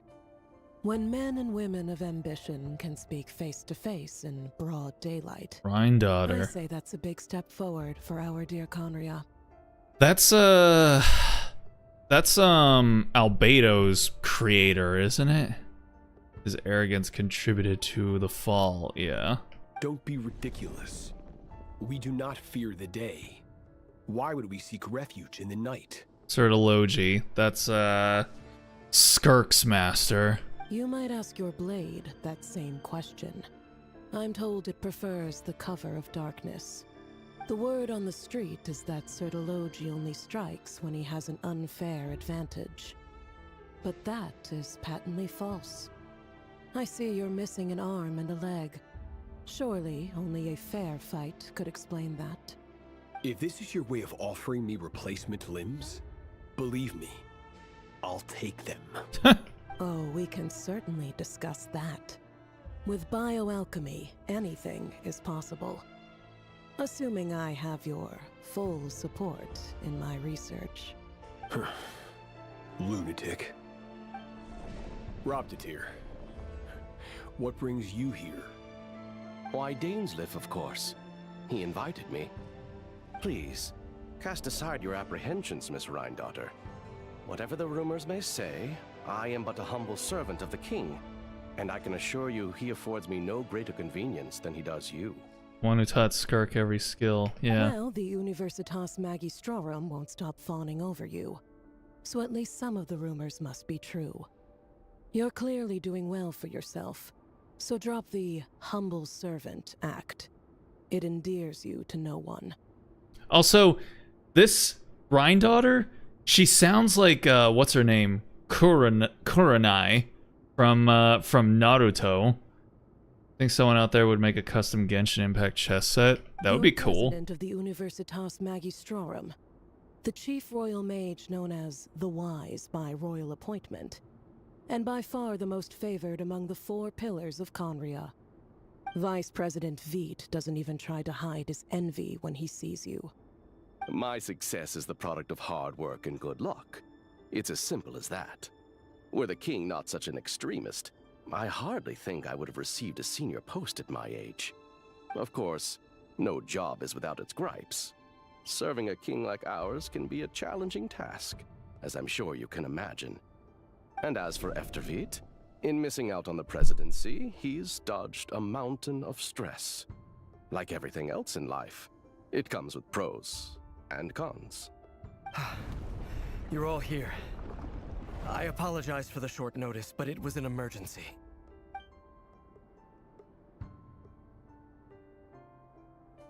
You must be Rerir. Or Rare, depending on who you talk to. Mr. Sertologi. Yes, I handled your case file during your sentencing. Nothing personal, of course. I'm pleasantly surprised that you remember me. You're clearly a person of substance if you've been invited here. But Dainsleif, you'd better have a very good reason for convening this little gathering. It's my brother, Vedofenir. After he spoke at the court this morning, the king was so infuriated by his words that he had him blinded in both eyes and thrown in prison. Vedofenir in prison? Strange. I thought the king trusted him and Horoptatyr more than anyone else in the world. Does this mean the king's circle of trust just got even smaller? It has nothing to do with trust. It's about what the king wants, which is as clear as day to anyone paying attention. I simply appease him, because it's in the best interests of the Universitas Magistrorum. And also because you're slimy. Damn. Vedofenir, perhaps less so. But still, a visionless visionary? It rather inclines me to think that qualifications are not what get you ahead in Conria. Do you honestly think this is an important discussion to be having right now? Dane, what are you planning to do? Rescue Vedofenir, I assume. Correct. It will mean storming the palace by force. Tonight. I need all of you on my side. Might be the moment that determines the fate of Conria and the 5 sinners. That's far too dangerous. And don't forget, Dainsleif, you're captain of the Royal Guard. You swore an oath to the throne. You've been planning this for a while, haven't you? I have no desire to commit treason. But whatever critique the king may have of Vedofenir, disfiguring your most loyal subject for putting the best interests of his court and nation first, this is not the conduct of a wise ruler. My blade will force the king to see the error of his ways. So, Vedofenir's prophecy enraged the king. I'm sure it wasn't what he wanted to hear, but if he won't take counsel even from the visionary, that is deeply troubling news. Again, the Trump parallels continue to mount. Like, someone in his trusted circle comes forward with information he doesn't want to hear, so he, like absolutely disfigures them. Yeah, it's just getting more and more opaque. The extent of His Majesty's madness is now all too clear. The question is, how does a man like me get out of this situation unscathed? You have noble ambitions, Dane, but I'm afraid they don't do much for a guy like me. I'm not interested in saving the world. All I want is a letter of pardon.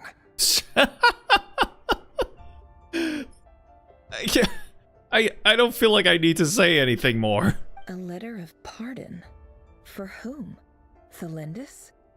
The chances of the Vinster King issuing a pardon for anyone connected to the Crimson Moon seem vanishingly slim. Incompetency of leaders do lead to the downfall of a nation. Yeah. Oh boy. Oh god.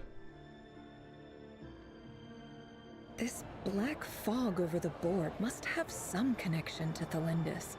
But why is it taking this form? Does it have something to do with Ravir's past? Another mystery I'll need to unravel. Oh boy, this is gonna be painful. Consume the marked number of action points to defeat your opponent's pieces.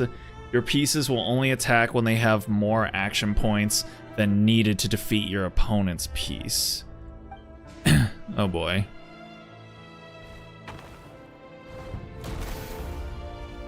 Okay.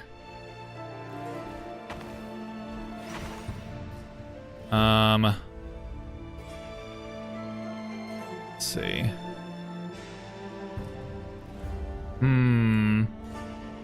If I go over there, then I'm only gonna have two action points to go. I'll have to go here. God damn it.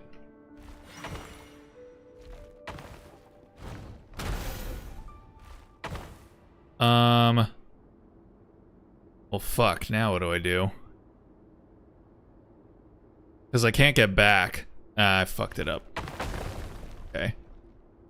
I'll go back there. Let's see.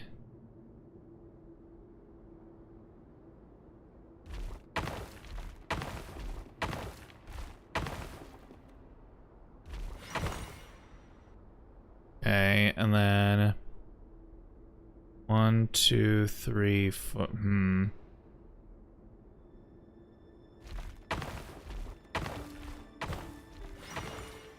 Okay, and then 1, 2, 3, 4, 5. Okay.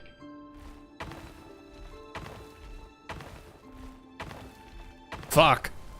God damn, these fucking controls. I hate this.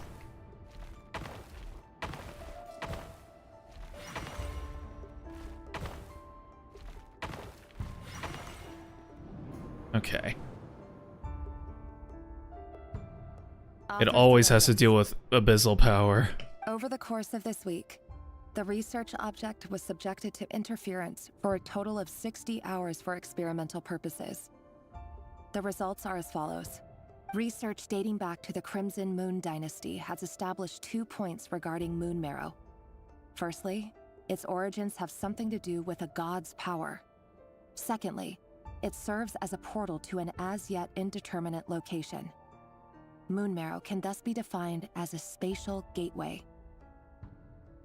However, there are a number of hurdles to overcome before we can answer the question of where it leads to. To start with, opening the gateway requires a specific power source, which the relevant literature indicates. An enormous amount of power is then required to keep the gate open. Currently, the total power output of our instruments remains in the single digits. That's not enough. To make matters worse, I am now the only staff member remaining in the Moon Marrow lab. Damn. The Universitas Magistrorum recently decided to move most of its personnel into abyssal energy research, which has stymied all Crimson Moon related projects. Yes. No more researching alternative energy. Everyone only focuses on coal. This is not a wise move. I have always maintained that placing all our hopes in a single source of power is risky, especially one as poorly understood as this. As well as making ourselves overly reliant on a single resource, we are neglecting other promising technologies. I apologize if this comes across as disrespectful, but as a Moon Marrow researcher, I desperately want to see the world beyond the gateway. If we really made it there one day, what would we find? And how would we go about taming the unknown? My imagination is endlessly fueled by questions such as these.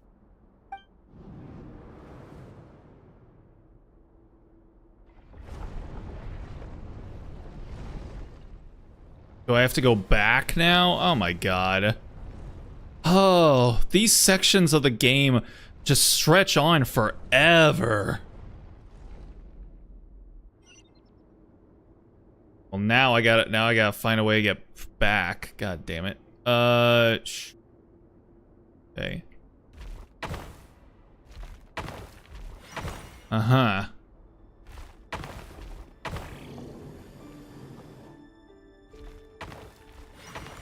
Huh.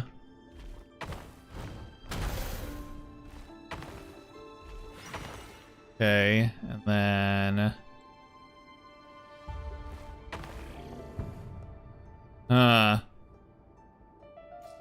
Oh, that wasn't the right choice.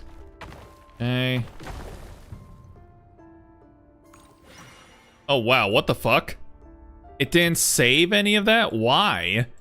It's supposed to save those number squares as my... What?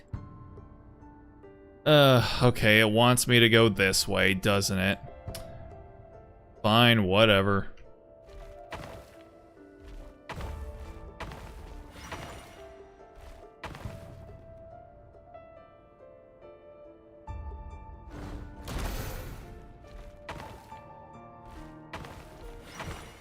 Okay, and then 1, 2, 3. Go.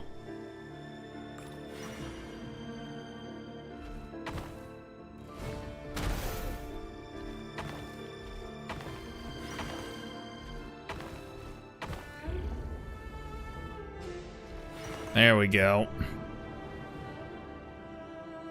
This is for you. I heard you're gonna leave the city with your parents. The Lindis, did you hear about what happened? I've heard nothing. Rerir got back very late last Friday, and he was acting a little unusual, but he slept pretty well, so I'm guessing whatever he did was a good deed. You never saw him, and I don't know what he did. And this conversation never happened. You understand? God, this entire relationship is just so fucked. What if he finds out that you pried into his secrets? Don't be silly. I don't know what secrets he does or doesn't have. All I know is he's just a normal guy who happens to run some errands for the king. Jesus Christ. Are you scared of him? I don't know. The Rerir I know doesn't match the person you all describe. Logically, I should be scared of him. And yet, I don't want to lose him. But enough about that. You should get going, and be careful with the package I gave you. Keep it secret. Keep it safe. Oh my god. I don't know if that's supposed to be a Lord of the Rings reference, but I'm going to take it as one. Keep it secret. Keep it safe. Fucking show up again like 4 years later. Is it secret? Is it safe?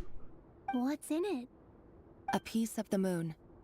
All you need to know is that as long as you keep it safe, then in the future, everyone will be able to see a red moon. A red moon? You mean our moon? That's right. Our moon. Promise me you'll look after it. I promise, the Lindis. The Crimson Moon bloodline will never die out. Its light, the color of blood, will become like a fire that flows in our veins. Oh, so now you're full of, you know, cultural pride. Before you were just like, whatever, man. I'm only like an 8th, like, Crimson Moon tribe or whatever. Now you're just like, oh, may the Crimson Moon bloodline never die out. The Crimson Moon will rise again over this land. No matter how long it takes.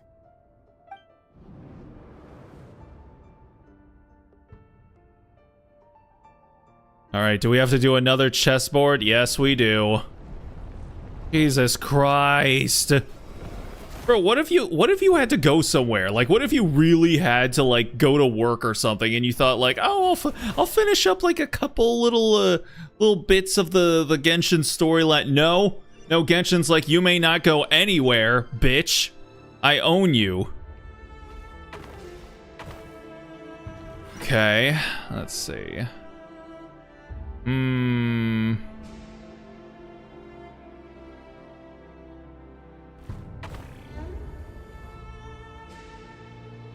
Well, all right.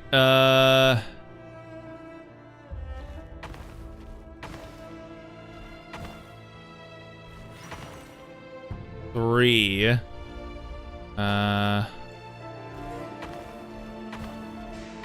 Well. Okay. Ah, good stuff. That's what we like to see. It's gonna make me take the long way around, of course. God damn it. I fucking hate this control scheme.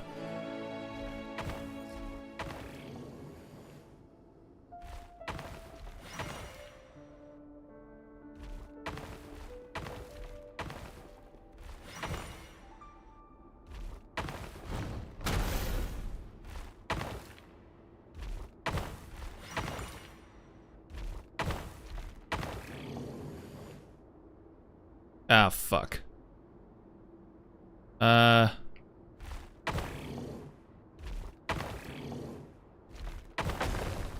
Okay. So.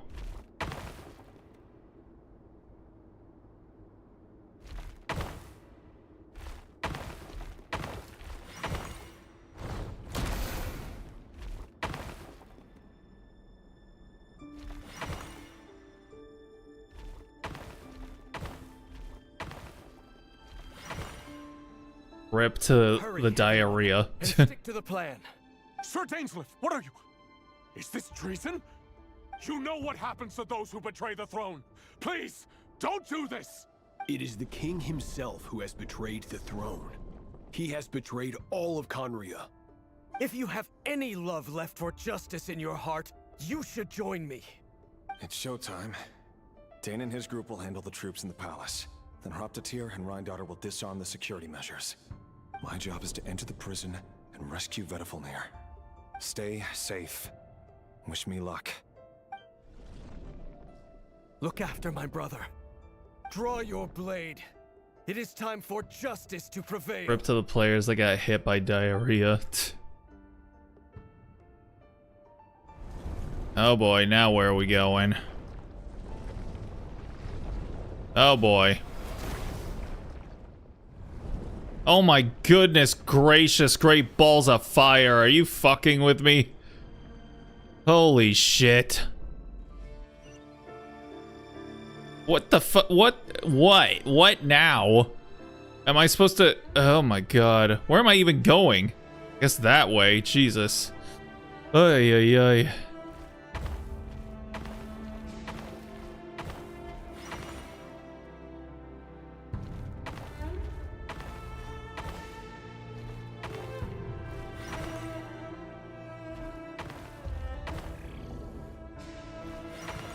Okay. Then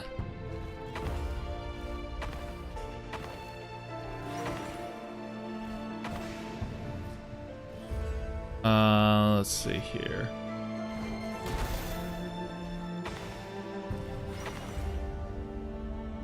Uh-oh. I think I fucked up. Yeah, I fucked up.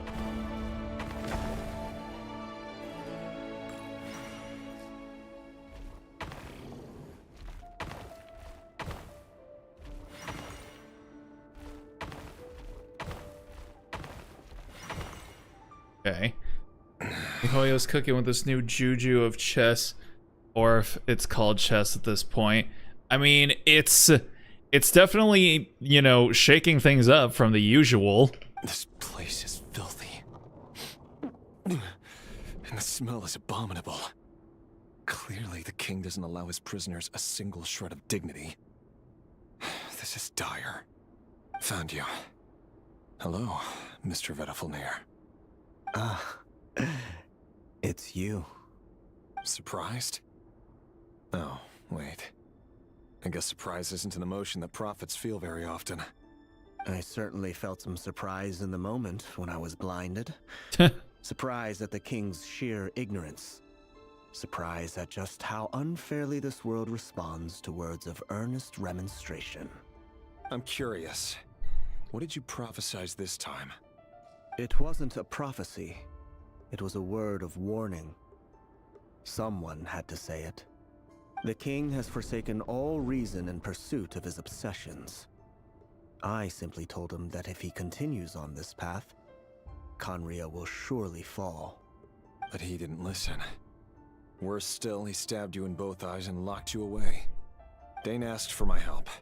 The court is in complete chaos now, but I'm sure you predicted that.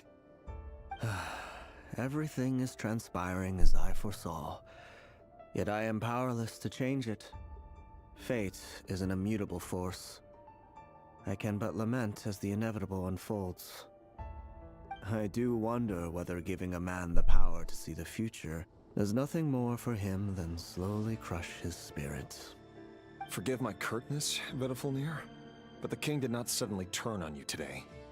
His suspicions have been brewing for a long time. You can't have wisdom beyond the reach of your fellow man without attracting his fear and suspicion. There are things the king does not want to see. So, he doesn't want you having visions of them either. He blinded you because he thought this would make the visions stop. He wasn't entirely wrong. I did indeed lose my power to see the future. Right up until... Until what? Just now.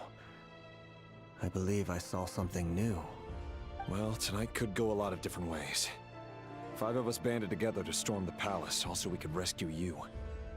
This will go down as the most tumultuous day in Conrian history. I sense hatred in you, but also hope. A desperate hope that with the tyrant deposed, that will be the end of the story. But this is not the end. It is the beginning of a new chapter, in a whole new story. There are many men of honor and courage in this world, Rerir. But you are not one of them. You're not here for justice, are you? You're here for yourself. Is that a dagger? Interesting. Why not the polearm? It was always your weapon of choice. With your abilities, I don't doubt that you were able to recover some of your sight. But I also doubt that you want to make an enemy of me right now. Of course not. We're on the same side, aren't we? We could be. But I need you to be honest with me, Vedifulnir. At this point, you're my only hope for the future. Arrogance led to the fall. I mean, it usually does. With your beloved, Felindus? Yes. And I know there are bigger things at stake here. A dynasty, a nation, maybe the entire world. But forgive me, I care first and foremost about myself. I can't abandon the one I love to save myself. I just can't do it. But you see a broader picture of the future than I. You see the solutions to the biggest problems of our age. So tell me, what is my solution? What's the answer? In matters of fate, answers are either right or wrong. What will be and what will not. Maybe you are willing to pay a certain price in the pursuit of happiness, but unfortunately, fate does not negotiate.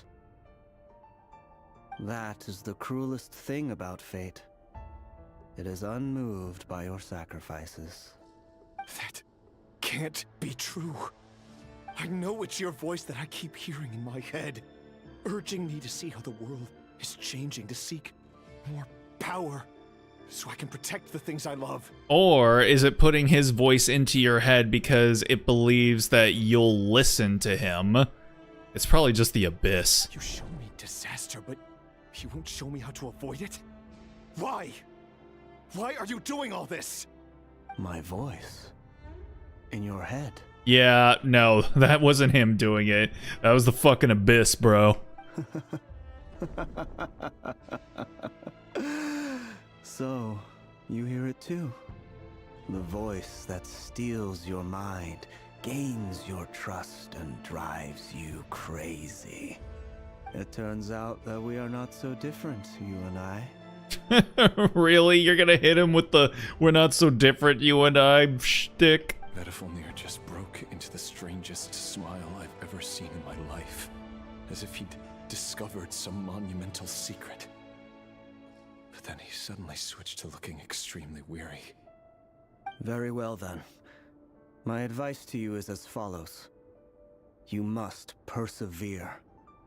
Whatever trials and tribulations you may face, be steadfast in the belief that they are your path to the future. For as long as you live, your story with Thelindis shall not come to an end. That is the only chance you have of fighting back against fate. It is up to you whether you believe my words.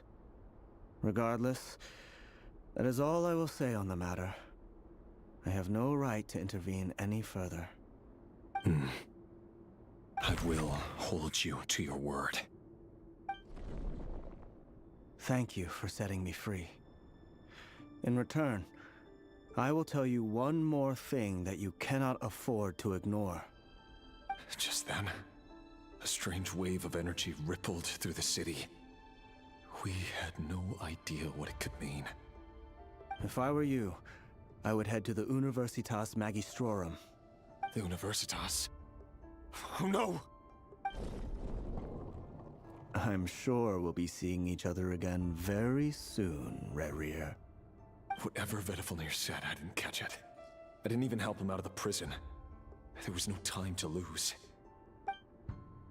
The vocal performances for all of the voice actors here in this section are carrying a whole lot. Jesus Christ. All right, are we finally towards the end? Ooh.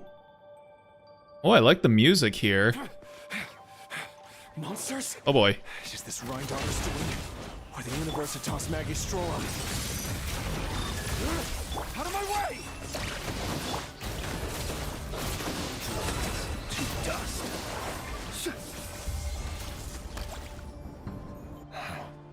The Universitas. That reminds me of a rumor I once heard. Allegedly, the king installed secret mechanisms in the palace and around the city. No one knows where they are or what kind of power they hold. But if they were ever going to activate, it would probably be on a night like tonight. Help! Help! Hold on! Don't let them anywhere near you! Save me! I can't! Ah! That sounded like an explosion. So, the rumor is true? The king really went through with it? What other means does the king have at his disposal? They must run on power from the Abyss. And given it's a major center of Abyss research, anyone over at the Universitas will be in grave danger. I have to hurry! Oh my god. Alright, come on. Let's keep it moving here, buddy.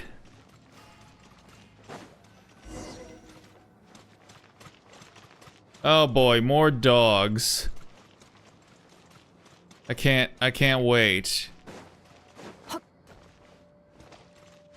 Oh, okay, they just want me to jump down there, alright.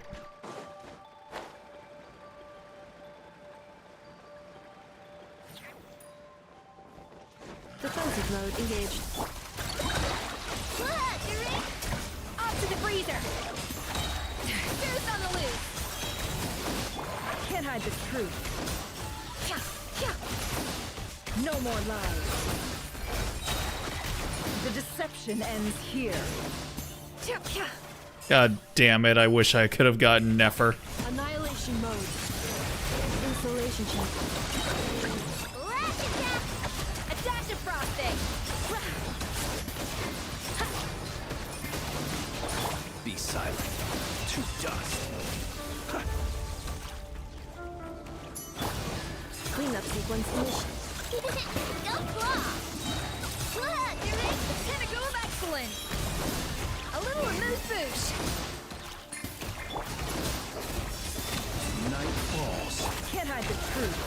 It all falls into place. Alright, come on. Come on, give us the end here. Put us out of our misery. Monsters at the Universitas Magistrorum? Why now? Oh no, they're coming. Oh lord, they coming. No use, the table won't hold out much longer. The weapons. Where are the weapons? Of course. All the lab equipment was upgraded after the inspection last week, but the new weapons haven't been allocated yet. I'm done for. Is anyone there? I need help! Ah! Stay back! Please stay back! Please!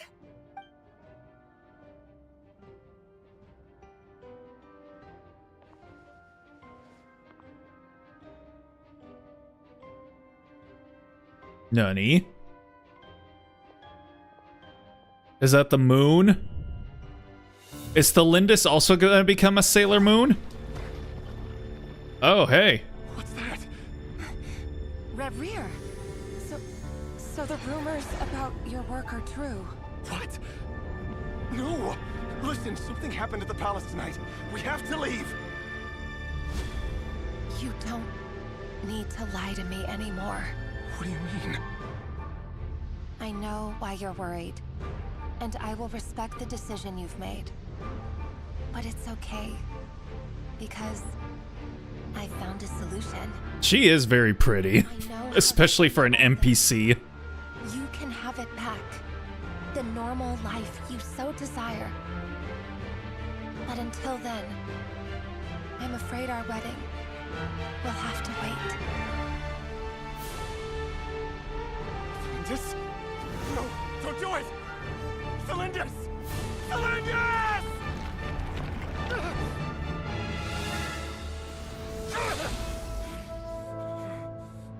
I told you, Rerir. Let her go. You will find someone better. No! No, I won't do it! I have to save her! By what means exactly? A lowly pawn. You lack the power and the strength of will. Do you know why? Tell me! Come to the palace. Join us.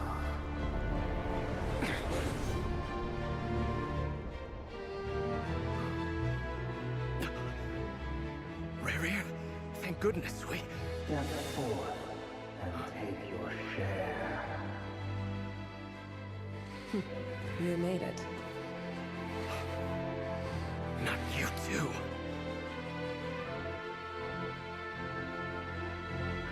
Hatred or grief, despair, desire. We all have our own. Damn.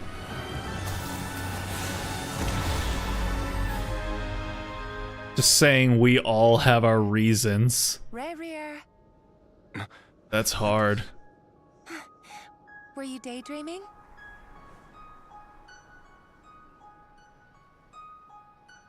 You still remember, Rerir? That question you asked me a couple of weeks ago? Oh. You mean the proposal? Yeah. I'm wondering, where do you think would be a good place to discuss it? Maybe in the garden? Or were you thinking a fancy restaurant? It's your choice. Oh shit.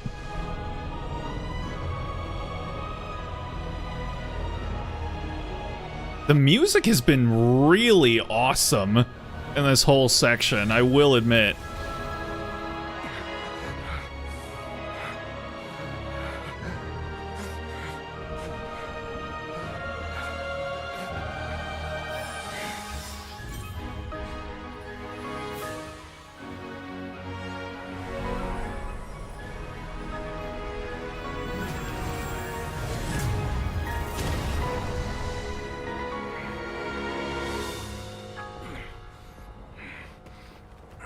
Oh boy.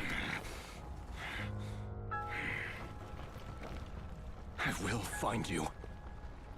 And then you can give me your answer.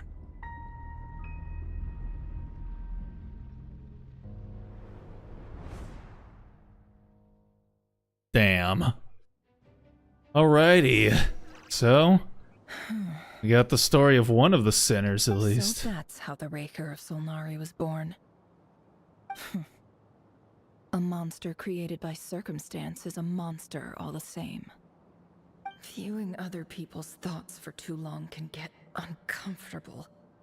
Right now, I'm feeling a strong sense of loathing.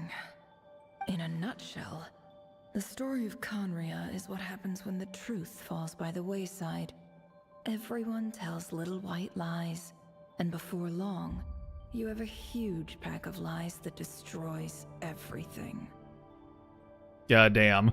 Again, if that's not the story of modern day America, then I don't know what is. Time to get back. His past is filled with sorrow, but the tale of any fallen civilization is one of endless tragedy. Cruel as it may be, that was Conria's fate.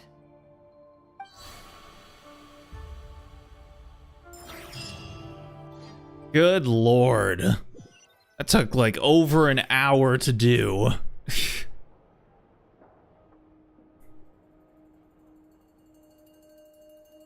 Everyone, I'm back.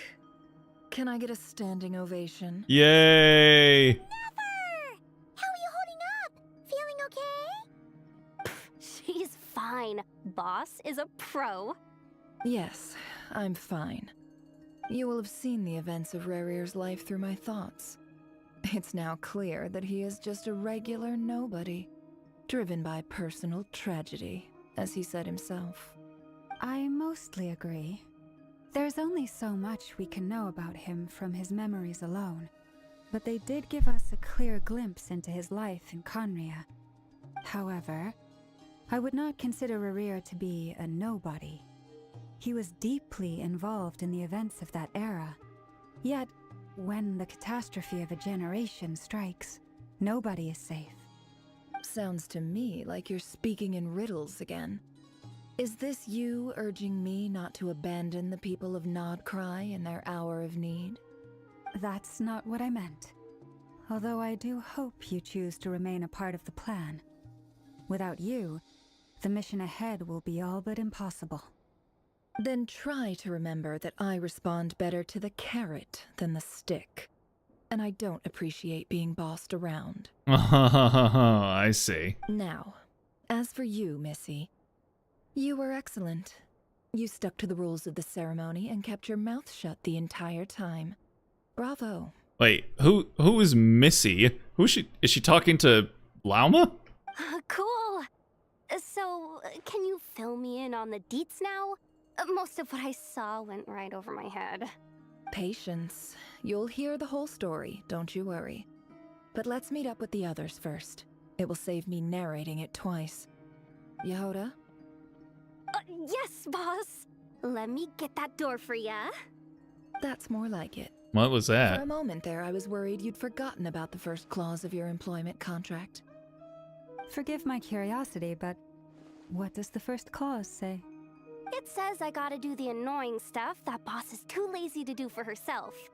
Like opening the door, pouring the tea, yada yada. Is that right? If something is in the contract, it's because she willingly agreed to it. I mean... Rest assured that the Curatorium abides by the very strictest of labor policies. Of course, of course. You don't seriously think I'm cruel enough to treat her like my slave. In any case, I've hardly shied away from my share of the work today. Hope I don't catch Flintz and Varka lounging about in their chairs, enjoying a leisurely cup of tea. There's nothing I dislike more than other people enjoying themselves while I'm hard at work. God damn, everyone's so snippy right now. For a second I was thinking like maybe... Oh no. What happened? What's going on? Sorry to disturb you, but we seem to have run into some trouble. What the fuck just happened? Evidently so. Don't worry, I'm not about to leave you to fend for yourselves. What the hell? I'm not that kind of boss.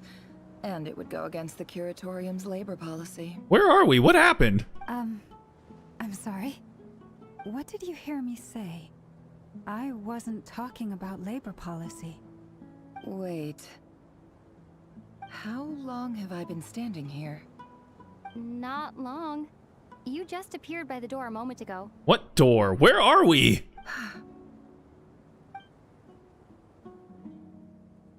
Boss, what's wrong? You look like you've seen a ghost. We've been tricked. We never left at all. Somehow I hallucinated that whole scene back inside the office. Hallucinated? But how? How indeed. This place should heed my will alone. All thoughts and actions that occur in here are just a result of pawns moving across the chessboard in a carefully calculated manner. And nobody has access to this chess set but me. So you control everything in here? More or less. But yes, it's a special technique of mine. Has anything like this ever happened before? And again, Lumine just casually speaking again for no reason. Only once. It was the first time I used the chess set. Is there any similarity between what happened then and what's happening now? I suppose my thoughts are a little turbulent, which was also the case my first time. Is there anything I can do to help? The first clause of your contract clearly states that I only need your help with things that I'm too lazy to do myself. Oh, it actually says that she's too lazy to do? Meaning you're not feeling lazy right now? Meaning this is not something Yehoda can help with. The chess set is a personal treasure that I alone understand. I must be the one to find our way out of here. Boss, it's fine. Really. Let me do something useful. Oh, listen to you. Whatever would I do without you, Yehoda? Oh my god, she was just this close from adding my little kitten onto the end of that sentence. What? Really? Yes, really. Where would I ever find another employee as obedient and servile as you? God forbid anything ever happens to you. Oh, okay. Well, anyway, I was thinking of fetching some water. There's gotta be a source around here somewhere. I suggest everyone finds someplace comfortable to take a rest. We gotta conserve our energy. Where are we? Even though all this Are we in Sumeru? doesn't exist in a physical sense, mentally speaking, it's all real. And so is our tiredness and fatigue. So we're still inside of the chessboard. You don't want to dismiss mental fatigue. Just because it isn't physical doesn't mean it's any less serious. But anyway, I got your backs, so don't worry about a thing. Don't I have the best employees? Jealous much? If we can find a suitable time, I'd love to borrow Yehoda for a day to help out at the Frost Moon Scions. Would you be amenable to that, Boss Nefer? I'd also like to borrow Yehoda for my account forever. Oh, Lauma. Have I ever told you just how pretty you are? Ayo. Beauty runs from the tips of your antlers to the depths of your imagination. Damn, but like still Ayo? Time to rally, everyone. Follow me. As we continue our journey, the same rules will apply. That means stay focused and no talking no matter what we encounter. And don't disturb the chess pieces. You have my word that I will get us all out of here. Alright, I guess we're still going. God damn. I thought we were going to finally be done, but I need to get out of here so that I can do my dailies like tomorrow, so I guess we're gonna keep going. Oh. This place looks familiar. We are in Sumeru. That's not a good sign. There's someone up ahead. Time for a little chat. I wasn't expecting visitors at this hour. Wait. First Nikke, now Genshin, I know. Oh. It's him. There you are. Sinue's been looking for you all day. I think he has some news for you. Oh yeah? What were you doing just now, Uncle Retinue? Oh my goodness. Away some more loose change? I know I saw some Mora. Little lolly Nefer? What do you mean loose change? Oh, come on, I'm too old for this. Just pretend you saw nothing. Uh-huh. Talk to a Peppy. Is that the village leader?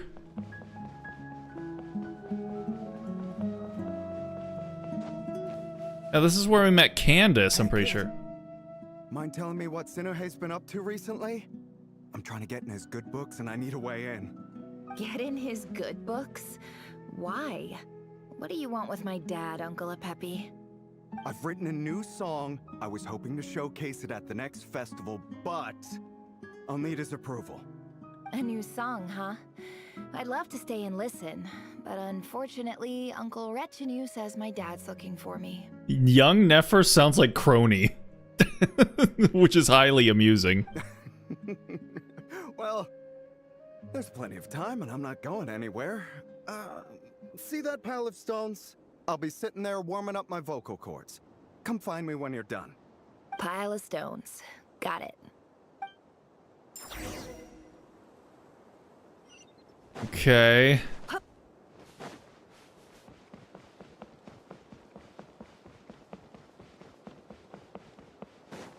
Come on. Now who do we gotta talk to? Hi, Dad. Uncle Retinue said you were looking for me. Ah, there's my little princess. Really? If you'd gotten back just a little sooner, you could have shared the spoils of war with me. Spoils of war? Who were you fighting against, Dad? It was just a figure of speech. The aftermath of a sandstorm is no time to be waging war. I was talking about our war against thirst. I went out to fix our water supply problem, and now I'm back. Which means... I, too, will be waging my war against thirst. Well again. That's right. I found a new one and brought back as much water as I could carry. It should last us for a good while.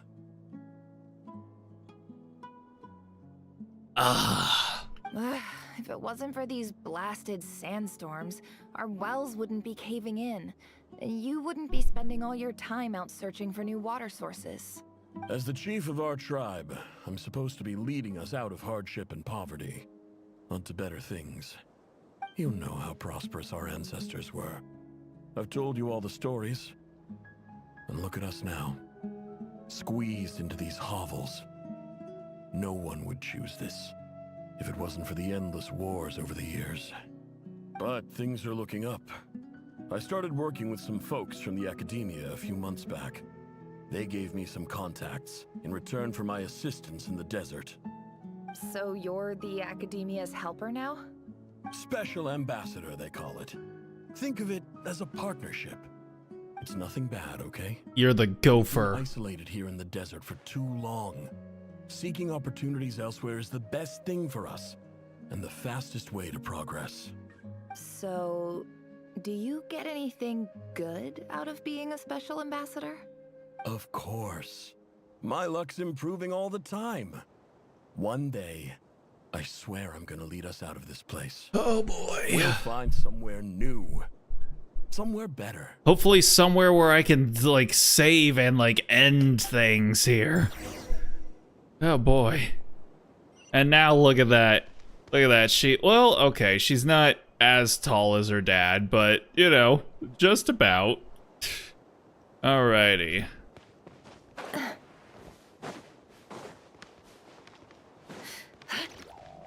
Come on. Oh. Very nice.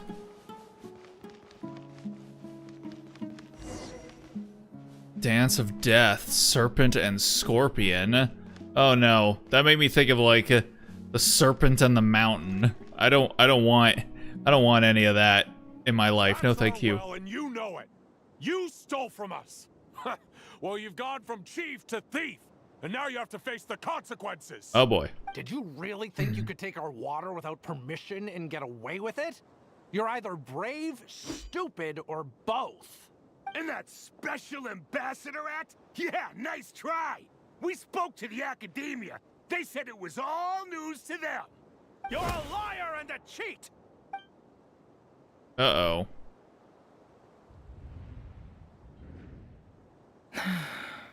Holy what? I heard Yehuda gasp, but I don't blame her. Most people are terrified by the sight of blood. Corpses strewn across the ground. The wounds are clearly from scimitars and daggers. The desert dwellers' weapons of choice. There's a handwritten note on the ground. Let's see what it says. Halil, this is Sinuhe, chief of the Shimti tribe.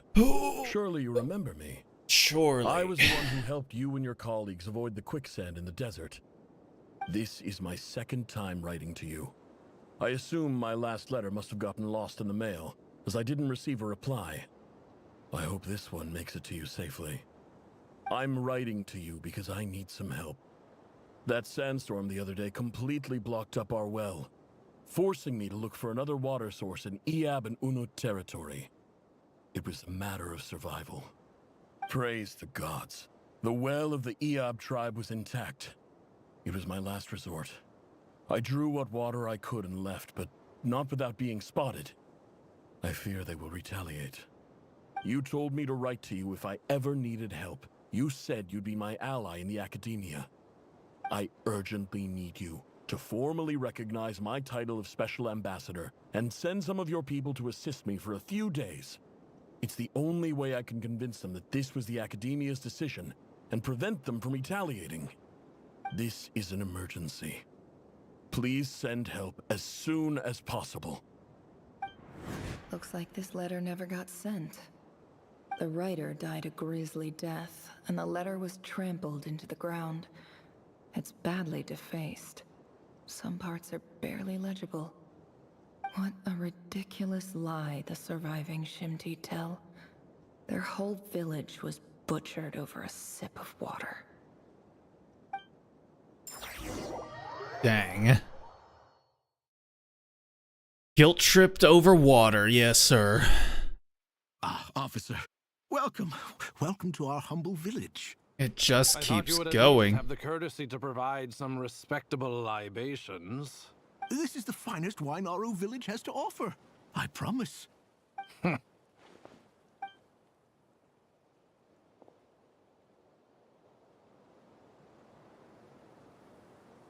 The Academia has agreed to reserve a single space for a candidate from your village. But I remain skeptical of this entire endeavor. I highly doubt anyone in this desert possesses serious academic potential. Wow. Why don't you just come out and call us savages right to our face, why don't you? Please, have faith. If not in us, then in our God. The child we found shows great promise. I beg you, take her away from this place. Give her a chance. Don't let her talent go to waste. I don't recognize her. New arrival? She showed up here a few days ago and we took her in. She's a really bright kid. Please help. I'm begging you. So, where are you from? Nowhere special. Just a sand dune. What about the rest of your family? How many of you are there? Just the one. It's only you? Correct. So, no brothers, no sisters, no mother or father? Any who have slept on a bed of sand, I call my brothers and my sisters. Apart from that, I have no family. All right. Get over here. Sign your name on the form.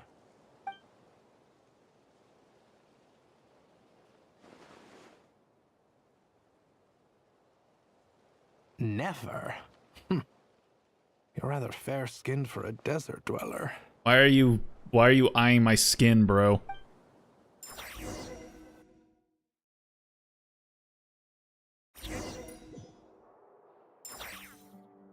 Oh my god. We really have to, so we really have to get all of Rerir and now all of Nefer's autobiographies in the course of this one stream. God damn, bro. You guys are killing me here, Smalls.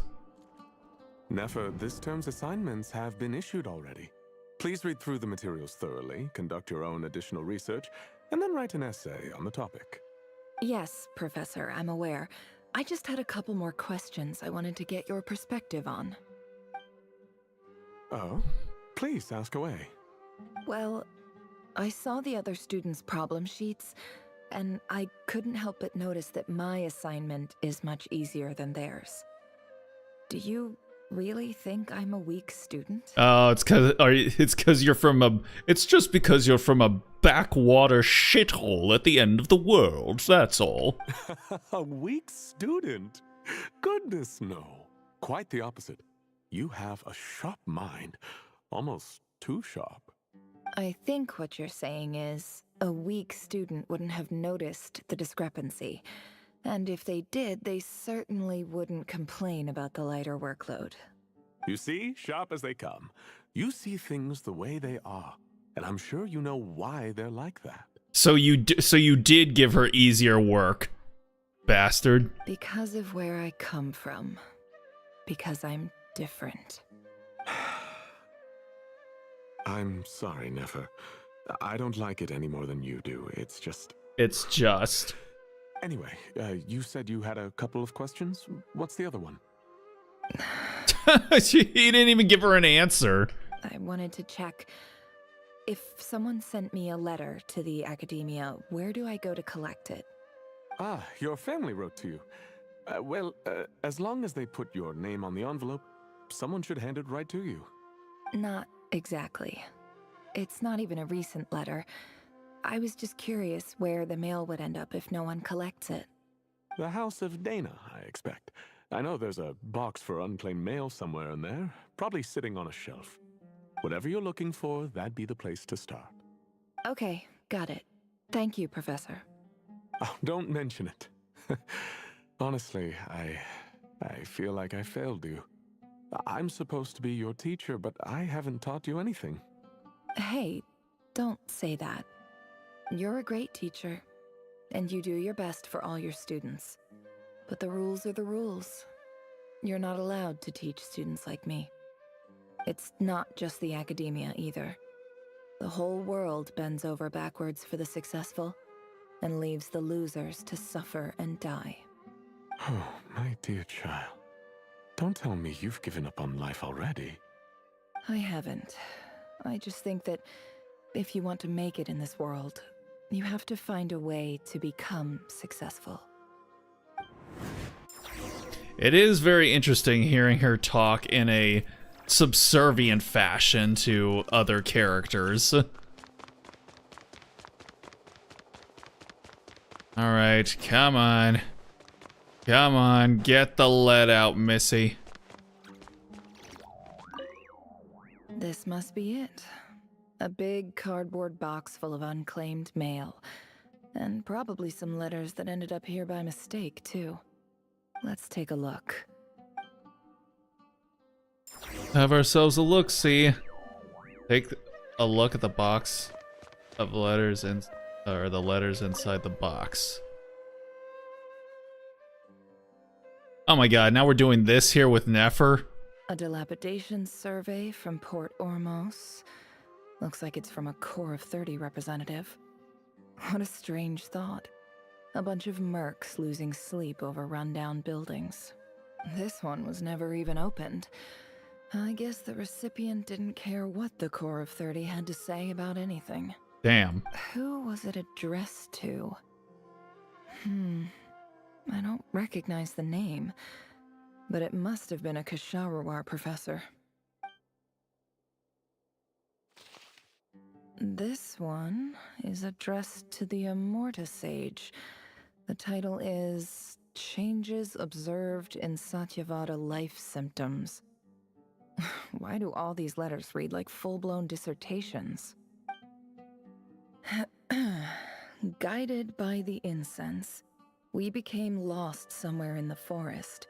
All the barriers between levels of consciousness disappeared as our minds soared around in circles, looking for a branch to seek refuge on. That is a very flowery and purple way to say, bro, the trip was fucking dope, man. In clinical terms, these symptoms fit the description of incense poisoning.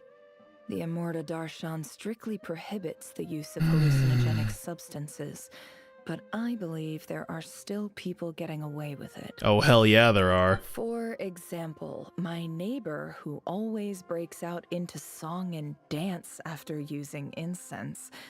This seems like something the academia would want to know about. Why wasn't it collected?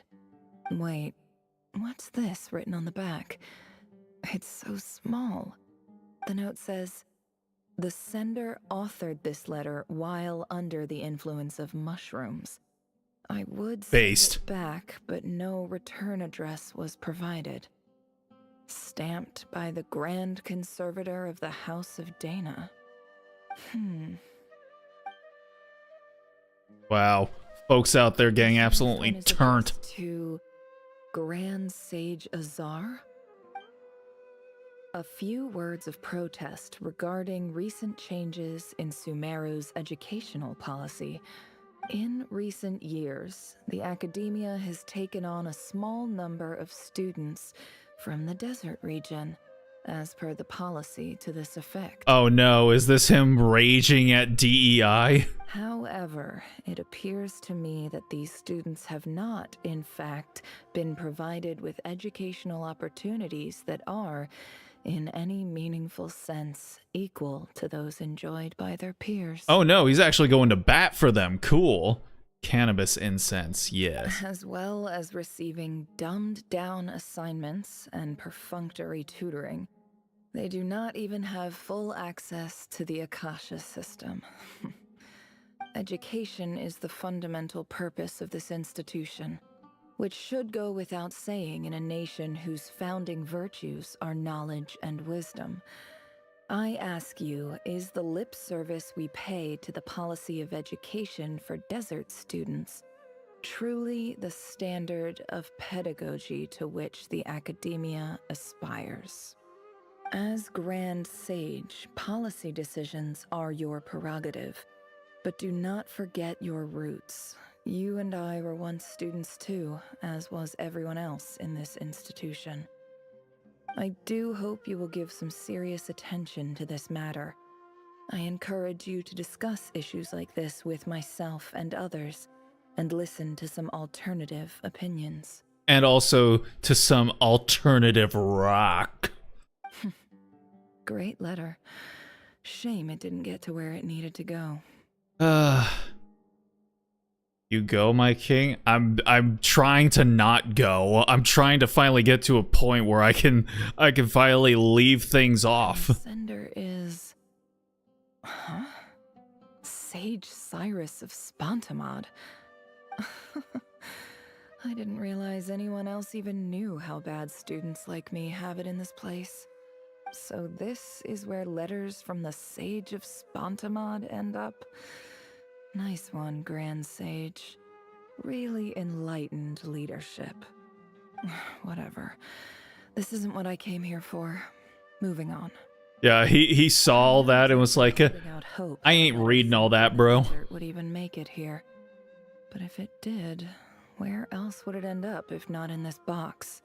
I can't believe how much discarded mail there is. Must have been years since someone last went through it all. And this is just one box. The whole House of Dana is boxes on shelves. I don't believe for 1 second that any human being has sat down and read through all the documents in this place. Who has that much free time on their hands? Knowledge monks.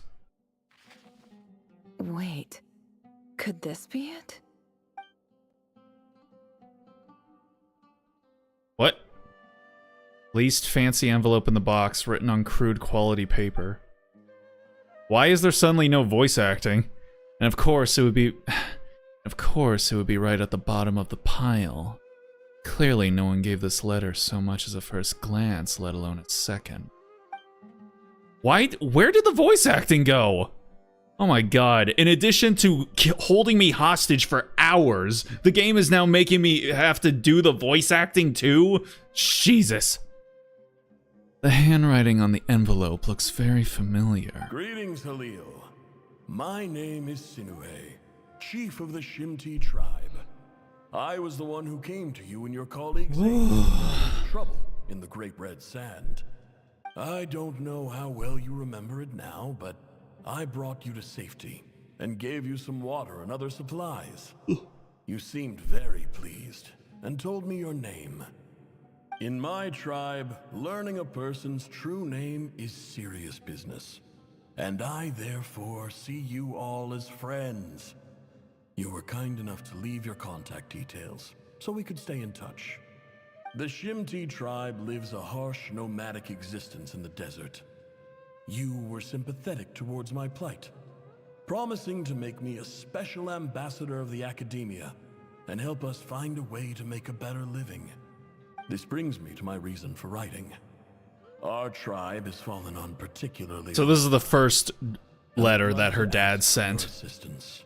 There was a terrible sandstorm a few days ago, which blocked up the well in our land. The Eon... We've already seen all this because we saw the second letter that he wrote. Our ancestry to Tulatula.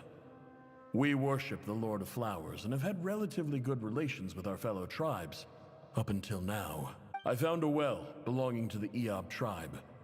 They declined to help us, but I really had no other option. When we met, you assured me that you would be my ally in the Academia. I would like to take you up. That aside, the last time you were here, you mentioned that the Academia had started accepting students from the desert. And I told you a little about my daughter, Nefer.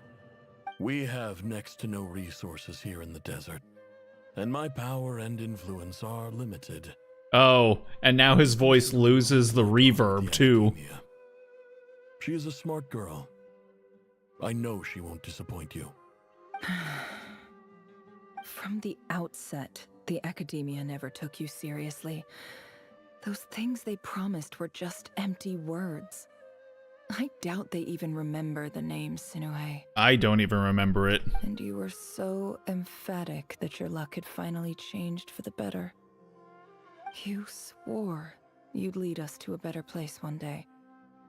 You spoke with such conviction, like you were the most powerful chief in the whole desert. You liar. You lied about everything. You promised the world and delivered on none of it. Oh, come on, girl. You can't be too mad at him. And who fell for it? Just me, by the looks of it. Despite your best efforts.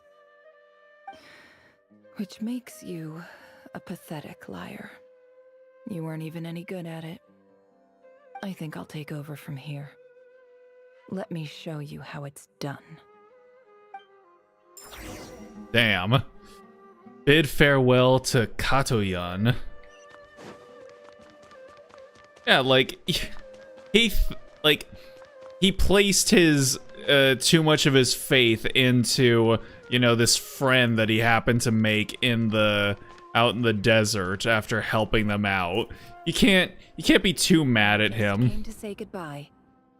Thanks for everything you've done for me in my time here. Nefer? You packed your bags. Where are you going? I'm quitting. Something's come up in my hometown. Gonna head back and deal with it. Just straight up, I'm quitting. Huh? But this was a hard-won opportunity for you. You know that better than I do. It was. But it doesn't matter. I have more important things to deal with, and they can't wait. Oh, and I didn't want to overfill my bags, so I left some incense on your desk. What's wrong? I thought you liked incense. Although, I did read somewhere in the House of Dana that it has hallucinogenic effects. Don't use it all at once, alright? Use it all at once, got it. Isn't this the stuff you brought from your hometown? You're just letting me have it? But you said it's a rare and valuable commodity. Yeah, about that. I lied. I lied. It's not rare at all. There's this bunch of ruins near my hometown that are practically overgrown with this plant. It's not worth much. Keep it, it's fine. But Nefer... Alright, that's all from me. You take care.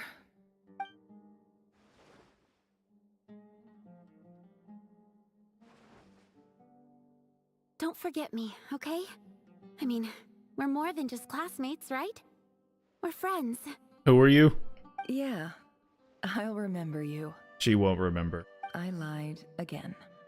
That incense is worth a fortune, and it's a rare find even in those ruins. Oh. And as for remembering her, I have far too much to do when I get back. No time to reminisce. Damn. I'll be lucky if I even make it through this alive.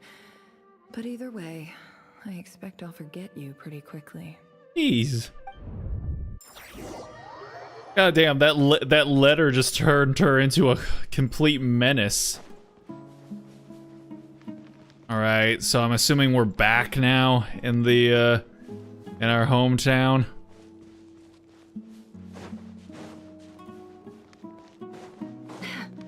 Alright, let's watch how the queen rose to her throne.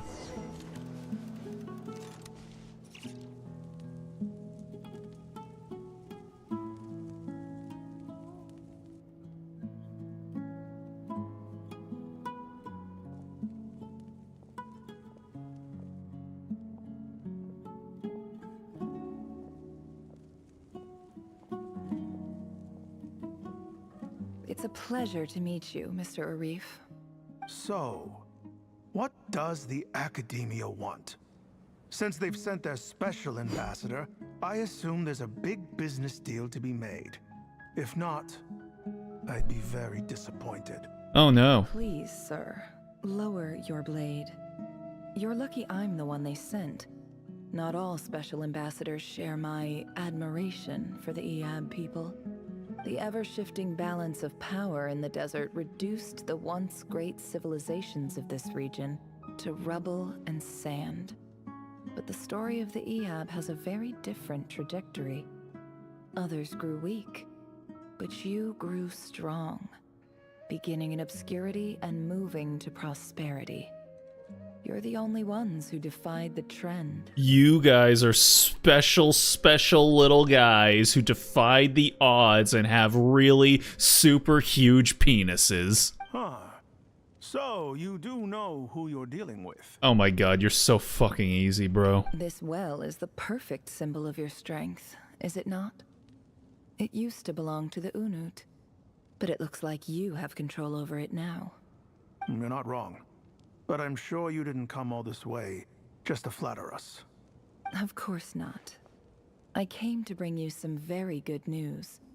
Some information that recently came to light, which might just be your ticket to freedom. I hate, like, literally, Lauma and Nefer, the two baddies that I really wanted to be able to pull and didn't end up getting. Oh, and they're so intrinsic to the storyline. Like, I really feel this whole story has revolved largely around Lauma, Nefer, and then Columbina. Oh boy. Records uncovered by the Vahumana Darshan. They're just rubbing it in my face, I swear. Well, currently under Iab control, is built on top of some ancient ruins. These ruins are of great archaeological interest to the Academia. I checked the map carefully on my way over here, and I'm confident that this is the well in question. The Academia is offering 50 million mora in return for excavation rights. 50 million? No, wait. If these ruins are as important as you say, 50 million's a little low, don't you think? Don't get greedy, Iab. We know far more than you think. We know that you seized this well by force. Wasn't that the first step in your rise to power? To drive away the Unut and steal their water supply? So what if it was? Yeah? You think I'm getting a little uppity here? Don't worry. As unscrupulous as it was, it's something we're willing to overlook. The Academia is only interested in dealing with the de facto power holders in the region. I hope I am making myself clear. And I hope your words are the truth. If I find out the Academia is trying to play me, I'll hunt down every one of your people and make you watch as I cut their heads off one by one. I assure you, Chief, that would not be in your long-term interests. You don't want to make an enemy of the Academia. You see how I'm dressed, don't you? Yes, Yes, I do. I've never been to the rainforest, but surely even you recognize an ambassador's attire when you see it. And what does a barbarian like you have to lose anyway? You really think the Sumeru Academia would bother to come all this way just to lie to you? We have more important things to worry about. Damn, look at that smile they modeled on her. Sheesh. All right, I take your point. The Academia is the highest authority in the land. I'm sure you're trustworthy people. If they're the highest authority in the land, I would argue that makes them the least trustworthy people. In that case, we have a deal. We will sell you the excavation rights. I'd like to thank you, Ambassador. This is good news indeed. Excellent news. In fact, it calls for a celebration. Would you do us the honor of staying a while and enjoying some EOB hospitality? Gladly. I am partial to wine myself, and I trust you are as well. So let's indulge in a few drinks together, in celebration of this momentous occasion. Elated, the ebb drunk, the prospect of the new wealth is almost as intoxicating as the wine, but when the new day dawns, it brings some shocking news. Wow, I was actually able to read all that. Chief, it's an emergency! It's the Unut. They've taken the well. What? Well, don't just stand there. Take it back. Yes, Chief.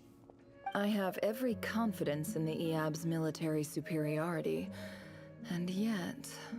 Well, what is it? The Unut's response was alarmingly fast. The day after we reach a deal, they seize the well. This can't be a coincidence. Perhaps there is a traitor in your midst. I don't think so. You don't think so? I'm obliged to remind you, Chief, that the Academia will only deal with the de facto power holders. If you cannot regain control over the well, I'm afraid you won't see a single mora of that 50 million. No! Please, Ambassador, just give me some time. I swear the Unut will not get away with this. That well is ours, and so is the mora. Glad to hear it. I will wait here for an update. If there is a traitor, I will find them. In the meantime, make yourself at home. I'll report back as soon as I have an update. Much obliged. Wow. All it took was a few words and I've got him wrapped around my finger. What an amazing feeling. Oh man. This is where she gets her dom kink from. Damn. In summary, Ambassador, the Academia would rather negotiate with our tribe instead of the EAB, yes? The EAB are ruthless murderers who don't listen to reason. And now they have the gall to interfere in our research projects in the desert region. So let me ask you, Chief, if you were the Academia, what would you do? Kill them all, of course. Precisely. The Academia does not tolerate those who stand in our way. The EAB have held back our academic pursuits for too long, and our patience is wearing thin. At the same time, there is simply no way that the Academia can be seen to be intervening in desert affairs. I'm sure you understand where I'm coming from. We have our own rules out here. If the rainforest dwellers raised arms against a desert tribe, it'd start a bloody war.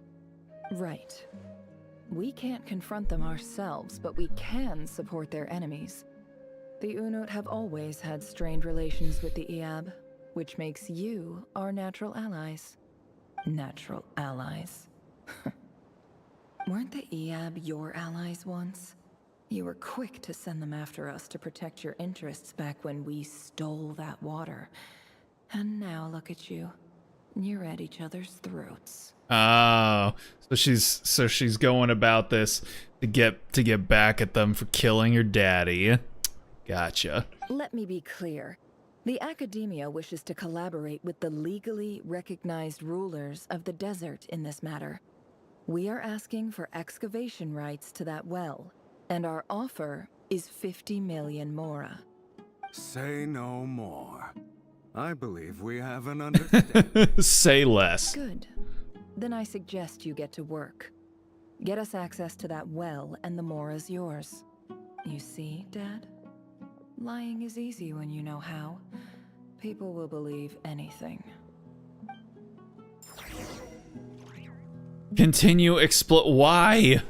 Can't we just skip forward to the next scene? Jesus.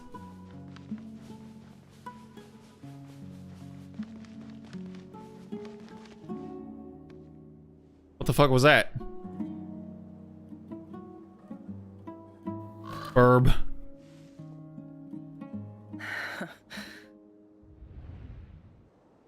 Oh, look at that. They're all dead.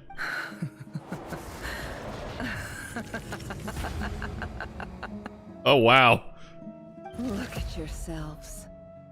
You may be vile, savage monsters, but your butchered bodies bleed like any others.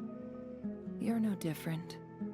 You're nothing special at all. Goddamn. The monsters who destroyed my home, they're just ordinary, petty human beings. What a joke. And I'm the Joker. I think we're even now. God, she is a villain. I told y'all. Maybe I've even done the desert a favor. It's a better place without all these people around. Oh, Sinuhe, my gullible fool of a father. Perhaps if you'd been as ruthless as I was today, our tribespeople would still be alive. In this dog-eat-dog world, a chief needs to be tough to survive. But you couldn't do what had to be done. So I did it for you. Nefer, it's okay. All of this is in the past now. She's like, what are you talking about? I was right. Did you see how fucking hot and sexy I was? Like, look, do you need to see it again? Let's watch it again.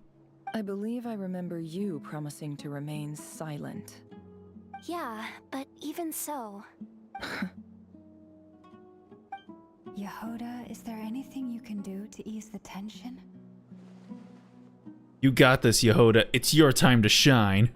Alright, time for a sharp turn onto a completely different topic. Is her eye gonna sparkle? So, Her soul sparkled. that's enough of that. When are we getting out of this place? Smooth, Yehoda. Smooth. Feels like we've been walking forever. I'm getting pretty tired. Oh, Alma, you tired? Yes. If we can find somewhere to sit down, I could certainly do with a rest. Look at Nefer. She almost looks like she's pouting. It's not far now. There should be a temple just up ahead. Is this situation about to reach a conclusion? I sure would like it to. Yes. Thank you. Really? A temple? That's where this story ends?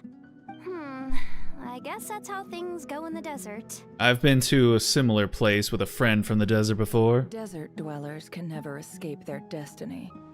Or so everyone says. I never wanted to believe it, but looking back now, I'm as desert as they come. You mentioned a temple. What's waiting for us there? Hey, Dea has been able to, be a desert dweller that, doesn't go full Joker arc on a bunch of people. My biggest trade secret of all. Ah. Then I'm guessing it's where you got your power from. The power to peer into other people's minds. I didn't know you were clued up on any other religions. I'm no expert in the history of Sumeru, but since you come from the desert, I would imagine it has something to do with King Deshret. And the 7 pillars who served him. They are major figures in the desert belief system too. Sounds impressive. I have some friends with connections to this stuff, especially with Hermanubis. Oh, I know who you mean. General Mahamatra Sino. The spirit of Hermanubis dwells within him. Sino, our dad joke factory. That's Boss Neff for ya. She knows everything. Sino's hardly a figure of obscurity, but I know about Sethos too. What about him? Is he a big deal or something? Well, He's not a small deal, let's put it that way. You sure know your stuff, sexy. Please, this is the bare bone basics. Save the flattery. Thanks for your patience, everyone. I'm sure it's been a lot to take in. It has been. With any luck, that's our exit just up ahead. Please. You think Nefer and Nahida sit around and share mind-peering secrets? That would be kind of funny. Like, Nahida, like, very genuinely and enthusiastically is trying to tell her all about the dreams that every, citizen of Sumeru has, and Nefer's like, oh yes, oh that's very interesting, tell me more. Tell me more about the hidden secret inner desires of every Sumerian out there.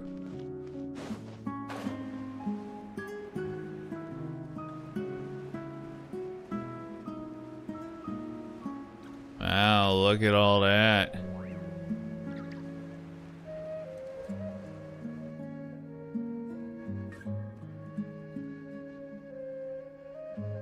Uh-oh. Uh-oh. Uh-oh. You gotta go to the bathroom? Go pee, queen. I'm totally out of my depth here. I don't have anything to add about any of this stuff. Like, look at that statue, for instance. I want to do the whole name-dropping, this girl knows her stuff thing too, but I've never seen anything like it before. And all you gotta do is raise your hands and make a picture gesture. Yeah. The head of a bird. Looks like something out of King Deshret's mausoleum. That's Thoth, the Ibis King, one of the 7 pillars of King Deshret.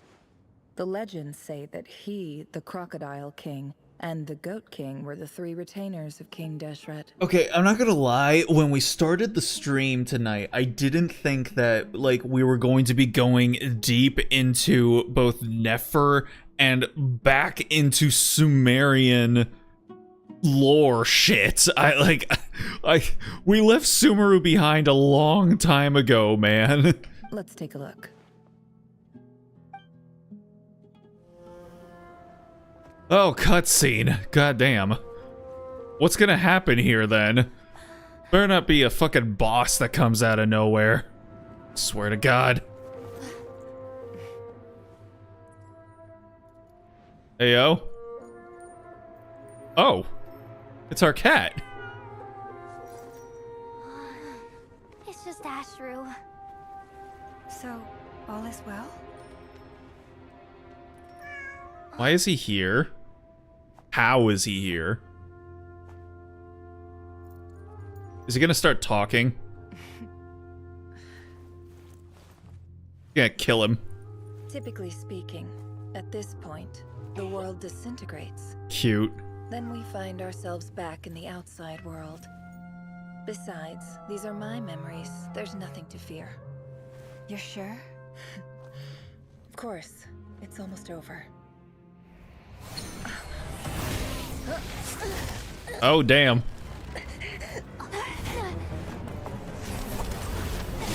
Oh, it's Rare.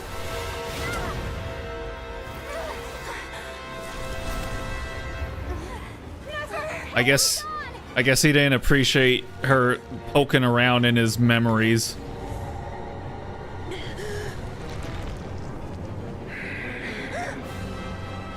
Knowing too much is always a death sentence. Yep, literally. Speak for yourself.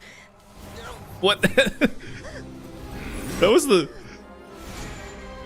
the silliest sounding choked out voice I've heard in a while.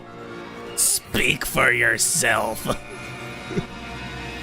She literally sounded like she adopted a gremlin voice there.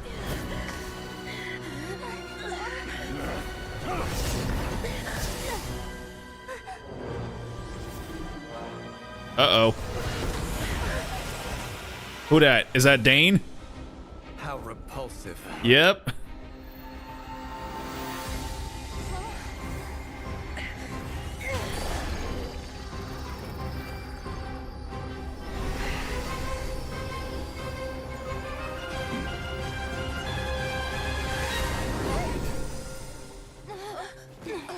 Oh my.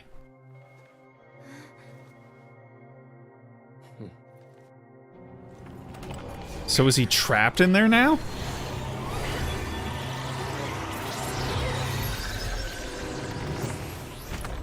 Did we do it? Did we trap him in Jumanji?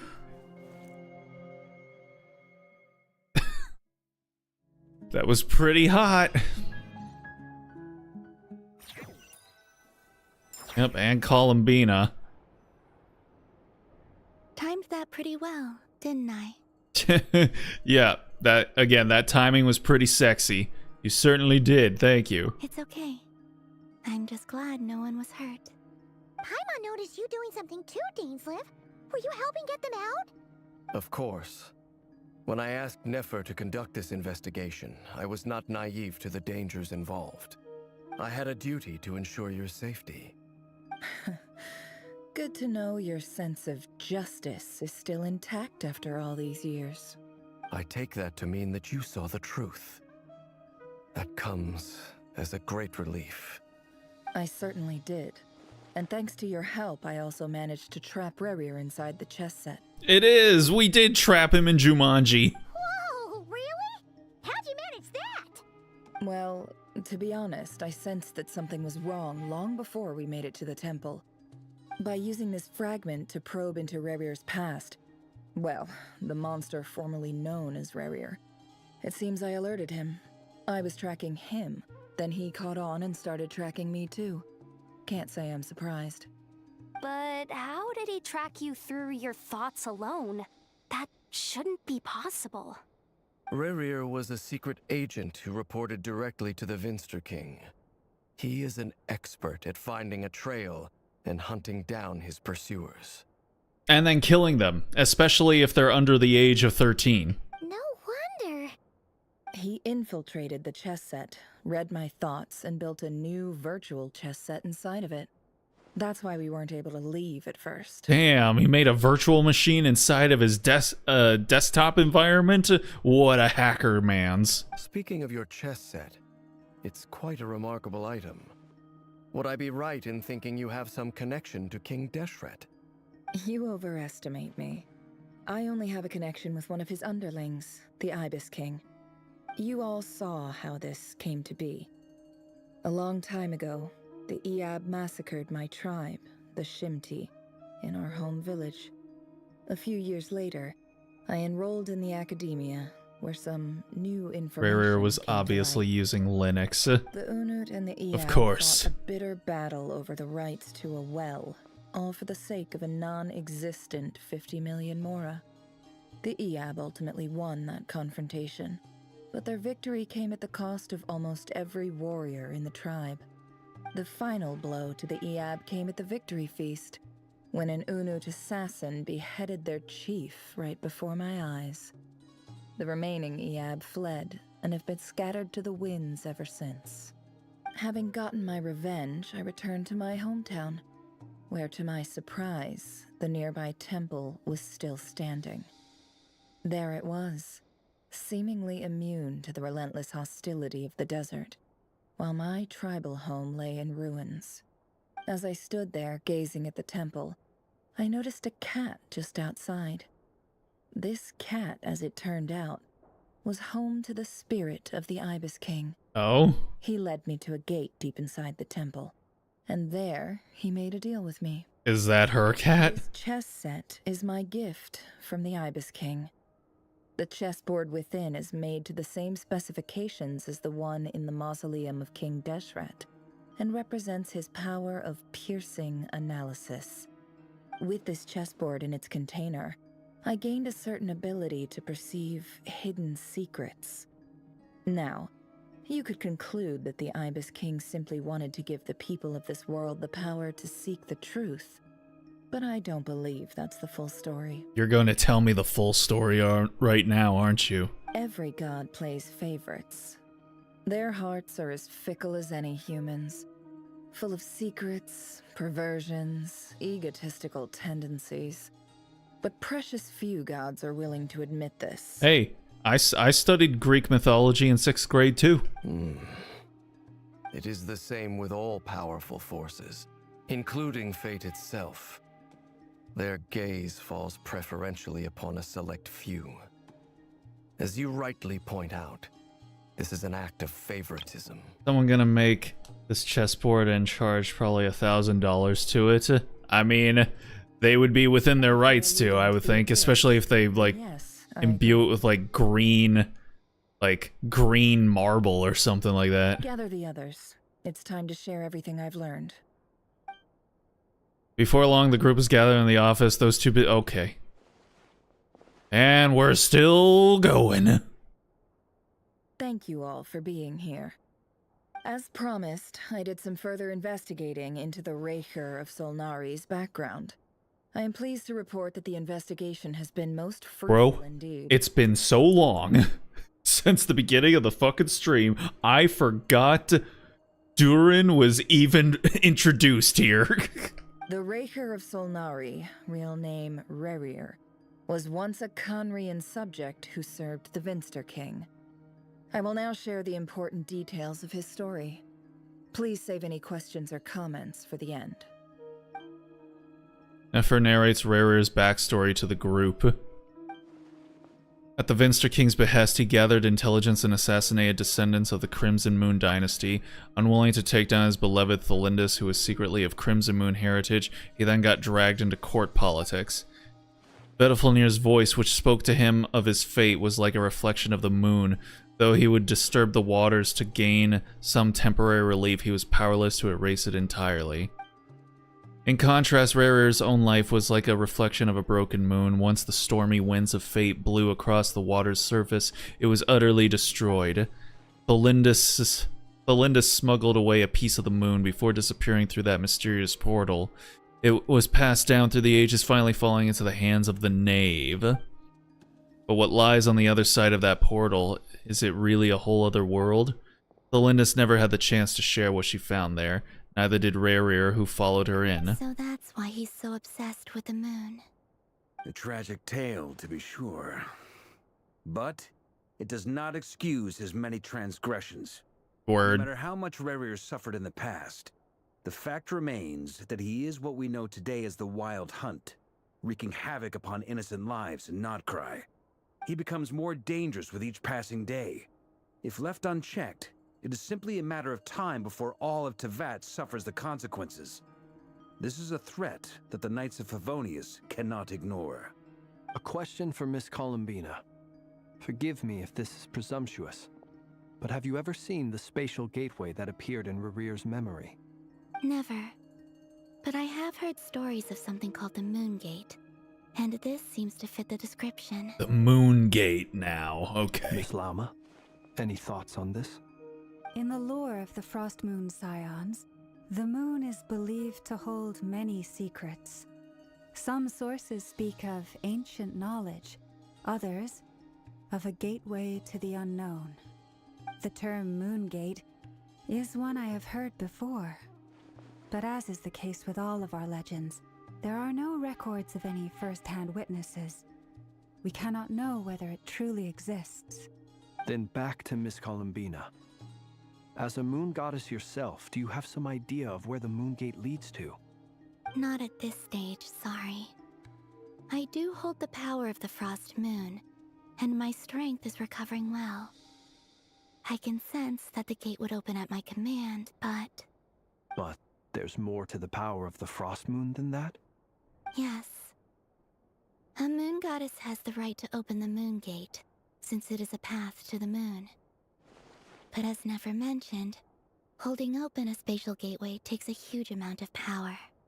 And right now, I need to conserve my energy to fight the Raker of Solnari. I'm afraid this is one mystery we may have to leave unsolved for now. Yeah, until a future update. I agree. Better to save your strength. But if you'll humor me for a moment, I have a bold conjecture of my own regarding the world beyond the gateway. I highly suspect that neither Thalindus nor Rerir made it through unscathed. The evidence pointing to this is the fact that the Raker of Solnari exists in the form of countless fragments. With the abyssal power he wields, no ordinary foe can beat him, let alone tear him to shreds. And yet, the Wild Hunt proliferates wherever his scattered fragments lie, drawing hordes of monsters to many different locations across the land. So your theory is that Rerir was physically torn to shreds by some powerful force? Hence, why the Wild Hunt is a distributed phenomenon, rather than a unified one? Makes sense to me. Explains why the Wild Hunt is so pervasive, and why he's been trying to piece himself back together. He was whole to begin with, and he wants to be whole again. Without the power of the Abyss, Voldemort, he almost certainly would have perished the moment he was torn apart. But the Abyss, much like a curse, has kept him alive. I could not agree more. The power of the Abyss is most surely a curse. It is a compelling explanation, and one that accords with my present understanding of Abyss creatures. Whether the life form in question is primitive or advanced, if a curse has extended its lifespan unnaturally, it will continue to survive in spite of everything. This raises some interesting questions. I will run some experiments and see if there is any validity to my suspicions. I really like Nefer's office. I like the vibe of her whole place. It's got good energy in here. That being said, regardless of whether my research bears fruit, I would like to thank Miss Nefer for conducting such a thorough investigation. Already, it has greatly enriched my understanding of the entity we face. My pleasure, Mr. Albedo. I too hope that the information I have shared today proves useful as we look to formulate the next stage of our plan. Hey! What is it, Dainsleif? You look really upset! It's just... when I think of the man I once knew as Rerir, I struggle to understand why things had to turn out like this. The two of you used to be friends, didn't you? I don't know if these words will bring any comfort, but my heart goes out to you. Mine too. Thoughts and prayers We can for never Dainsleif. know all the hows and whys of the way things are. The moon and stars are full of untold secrets and lies. And the skies are host to many more mysteries than these alone. Yet, none of that can begin to compare with the complexity of human life. Those are the first comforting words I've heard in a long time. Thank you, both.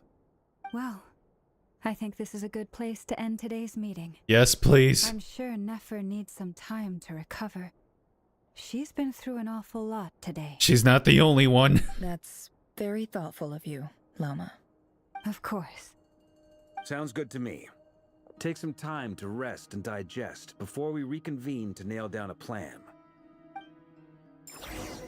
Back at the hotel, you sit with Paimon for a while and discuss what lies ahead. Are you for real? Let me go. Hey, is this a bad time? Kind of. If I didn't kill the conversation. Oh my god. Just let me be, Varka. I want to go to bed. Nice room. Oh, I'm not coming in, though. Why not? It's just a hotel room. If it's all the same, I'll just... Genshin being Genshin, I yeah. don't look the part, but I'm technically a knight. Barging into people's private quarters isn't the kind of thing we do. So polite of you.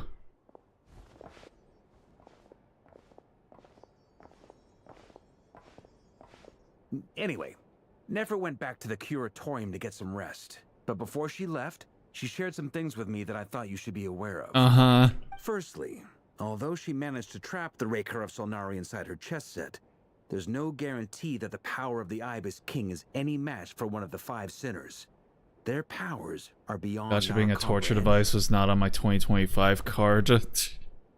This is what they do to prisoners at Guantanamo. They just make them play a gotcha event that just keeps going and going and going and going. He finds a way to break out. We have to come up with a plan and take care of him before that happens. Honestly, Paimon figured that might be the case. So, how long have we got? Until the next update? Well, I asked her that same question. She talked for a long time, but for the most part, it seemed like she was trying to convince me how precious her chess set is. What a long and storied history it has. I bet she did. It felt like some kind of sales pitch, you know? The kind where you end up handing over Mora against your will? Anyway, After all that, she finally answered the question. 2 days, at most. Of course it's 2 days. Days? Holy moly!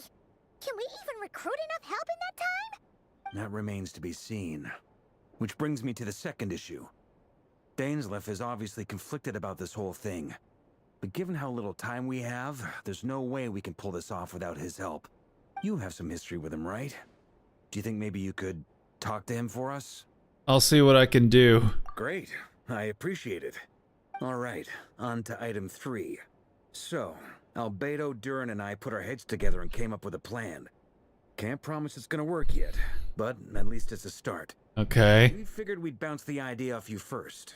We'll explore it further once everyone's recovered. Ask away? Alright. Dying to hear this. I'm not. Alright, so, here's what we're thinking. What are you thinking, boss man? In a hushed voice, Varka lays out the current plan. It's a shocking plan, but nothing can faze the greatest traveler and trusted travel guide in Teyvat. It doesn't take you long to get behind it. We felt a little uneasy about roping you into this. I mean, firstly, interesting. Locals, and secondly, none of us are your boss. You're well within your rights to refuse if you so choose. I do like it whenever we don't actually get told or made privy to the specifics of a plan that gets eventually put into motion in a movie or video game or stuff.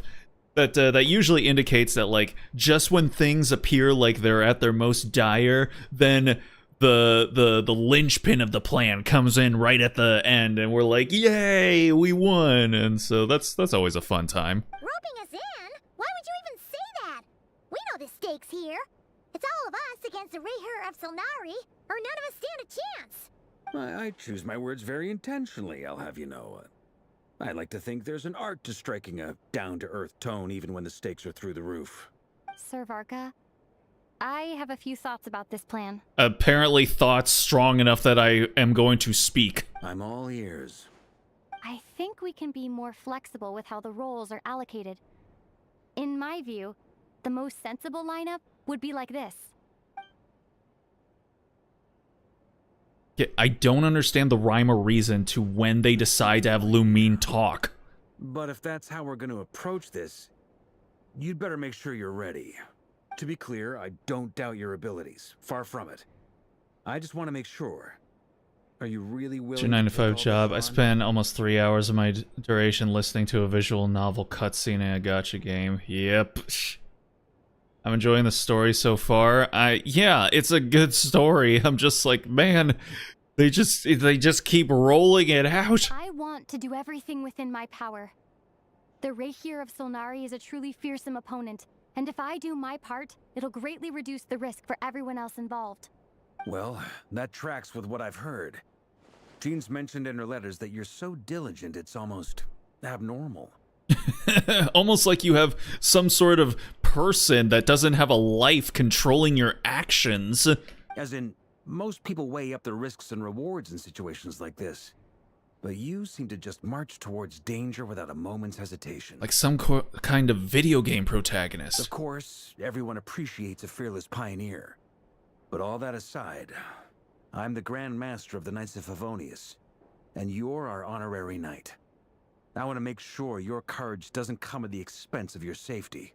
Honestly, I really do want to see Varka and Jean, like, interact in scenes together. I feel like their energies, like, don't clash, but they're, like... Varka does honestly seem... like, he seems competent and, like, he gets shit done, but he definitely has seemingly a more amiable and a little bit more of a relaxed vibe to him compared to Jean. Thank you, Sir Varka. I should be the one thanking you. It means a lot to have you on board. I'll give some serious thought to your suggestions. Varka gives a very knightly bow and says he'll see you at the hotel again later. He's arranged for everyone to meet and finalize the plan of action. In an effort to lighten the mood, you booked out the hotel for this meeting so you could all chat over a drink.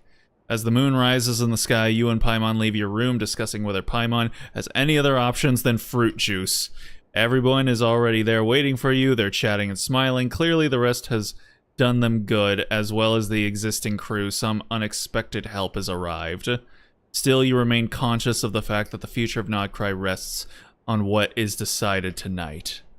So many lives are at stake. You may never meet most of them, but whether they know it or not, all of them are counting on you.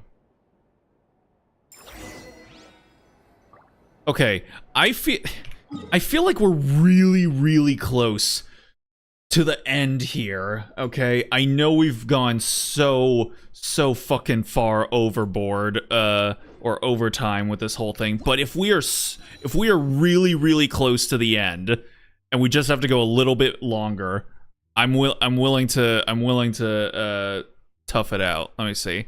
Song of the Welcome Moon reprise. What is the one that I'm currently on right now? Hold on. Elegy for Faded Moonlight, Act 4. An elegy for Faded Moonlight.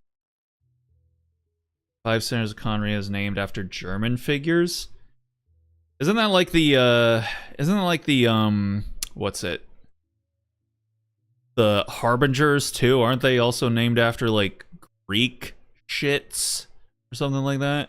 Let me see. Dance of the Moonchides. Okay. Archon quests. Get down there, Jesus. Okay. God dang it, why?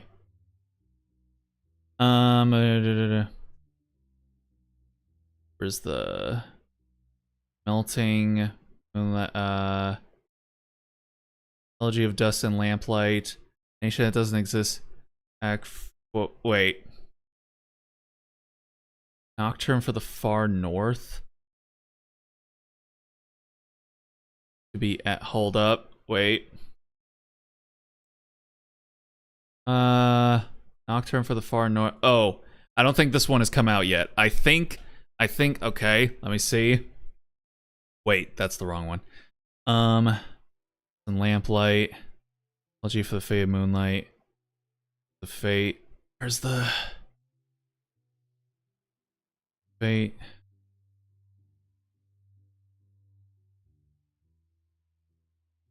Talk to Dainsliff. Talk to Nefer.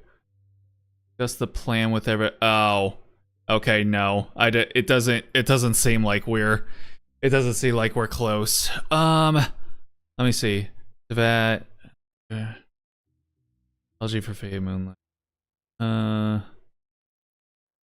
Summary to be added. God damn it, man. Come on. Serpent, Scorpion. Echoes of Fate. Talk to Nefer. Go to the flagship. Discuss the plan with everyone. Look for Dory. Look for Albedo and. Okay, no. Yeah, no. There's a whole lot to go still. Goddamn. All right, yeah. I think we're gonna go ahead and call it there for the evening. Harbingers are named after Italian figures. I see. Archons are named for Arskawatia demons. And also Paimon, apparently. So good stuff. All right. Well, I guess I'm gonna lose out on the rewards because I don't want to finish this shit off stream. So, you know, it's gonna be what it's gonna be. So, you know, whatever. It's fine. What's up, Cybek? You're just in time for the end of the stream. So, appreciate you stopping in. Hope your weekend's been going well. Hope your Thanksgiving was good. Might be an Archon probably. Wouldn't that be sick? Again, I'm telling you guys, one day Paimon's gonna have her you know, secret evil pull where she gets really tall and gets really big fat titties and ass, and then we'll have to fight her in order to get her back small and get her good again. And it's gonna be fucking awesome when it happens. But all right. Yeah, it's fine. No, I don't get the rewards. Whatever. Who cares? But yeah, we'll go ahead and finish this up next week. Thanksgiving made me sleepless. Night after Friendsgiving, completely useless. Good stuff. Nice. No ADHD meds. Good stuff. My Thanksgiving was fine. My Thanksgiving, and it felt like it took less time than this stream. So yeah, forgive me. I'm gonna go ahead and just jump off here immediately. All right, I want to thank anyone that decided to stop in to check out the stream, even for just a minute or two. Always appreciate it.